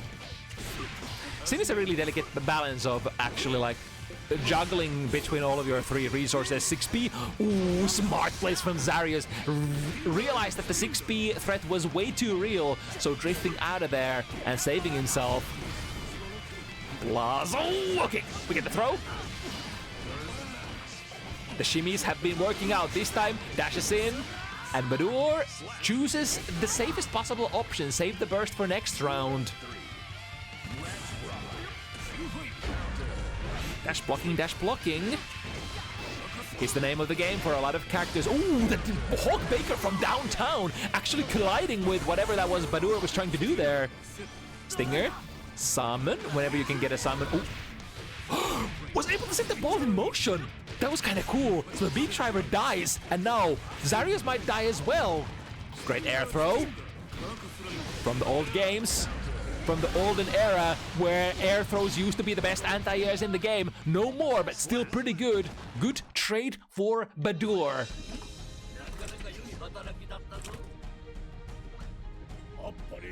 And now, starting to reach potentially the climax of the set.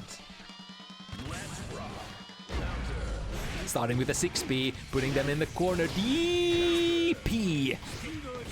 Works out. Has been, like, I think most of the DPs that XarioS has been able to get out have been working out. There we go, recognizes that was going to be a successful big wall break. The ball is set in motion again. Ooh, that was kind of sexy. It's a jump B with the ball active as well. 2 PPP into Stinger, the standard mash string. Got punish here, chooses the jumpity. That's kind of cool. Slow button, but probably the best damage prospects from that angle. If you go for like a jump heavy or jump slash, you have momentum moving backwards, and it's not gonna combo very easily, I think. Drifting into more pressure. Wire C from Badoor.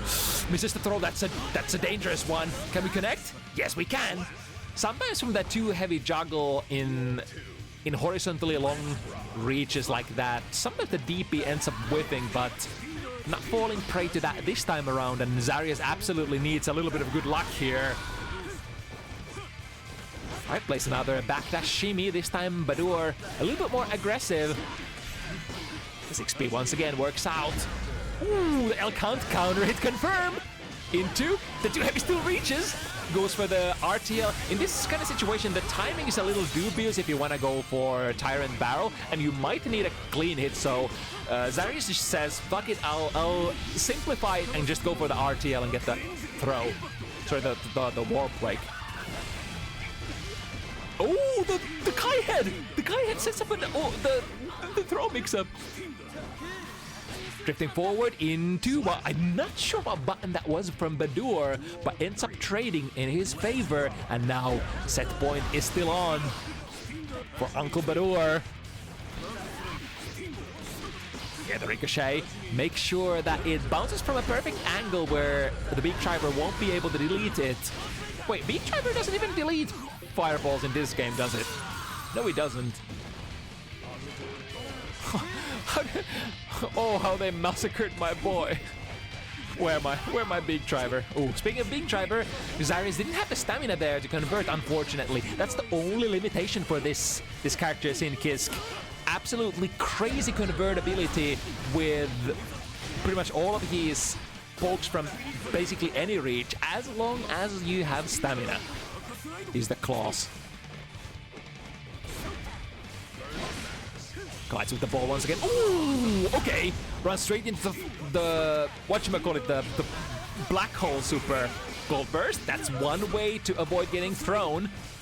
A very classic way as well. Deep dash 2K2D against the 6P of XarioS. Is that enough? Not quite, but checkmate is here. Badoor, absolute iron or gold, platinum, steel control of the set, able to zone it out in a classic Badoor fashion. Have to be really consistent with it as well against an explosive character like Kisk, but he's able to do it. He's still got it, as the prediction expected. And unfortunately, this time XarioS will have to yield. Another tough aspect is that, like, this character Venom is a little rare as well, so unless you were there at the very beginning of time when Venom was introduced, such as how is the case for me actually, you might not having gotten the matchup experience that is needed to slay some of these top players of the characters of this community.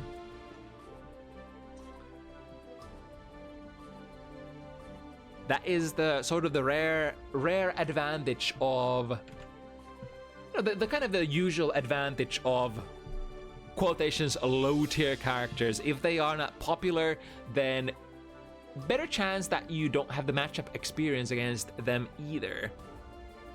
Venom is a cool character. Just a little bit of a question mark for a lot of us still. Anyway, that is the event for tonight. We're only rocking with 6 this time around. But next week is another week. And we do this every Sunday, 5 p.m. CET. If you want to join the fun, you can join the Discord, sign up on the Google Docs, and we'll try to set you up with a match of your good match where both players are on the same starting point, aka are on the same skill level. That's a really long-winded way of saying it, but yes. And if you are from, you know, slightly further away regions, we are EU-based after all. Chances are that you might get in. We try to facilitate for all of our even far away signing up being players. That's not English. We are EU-based, even if we have NA or, you know, Middle East or what have you participants. We'll try to make it work, but sometimes we can't, so please understand. I know there are some guys from NA who have been trying to sign up for a couple of weeks straight, and it's just been really hard to find, you know, suitable match for you, so that, you know, the connection ends up working out perfectly. Anyway, that said, thank you all so much for watching. Hope you had as much fun as I had casting this, and we'll see you again next week. Till then, I bid you farewell, stay safe, play Guilty Gear, and bye-bye.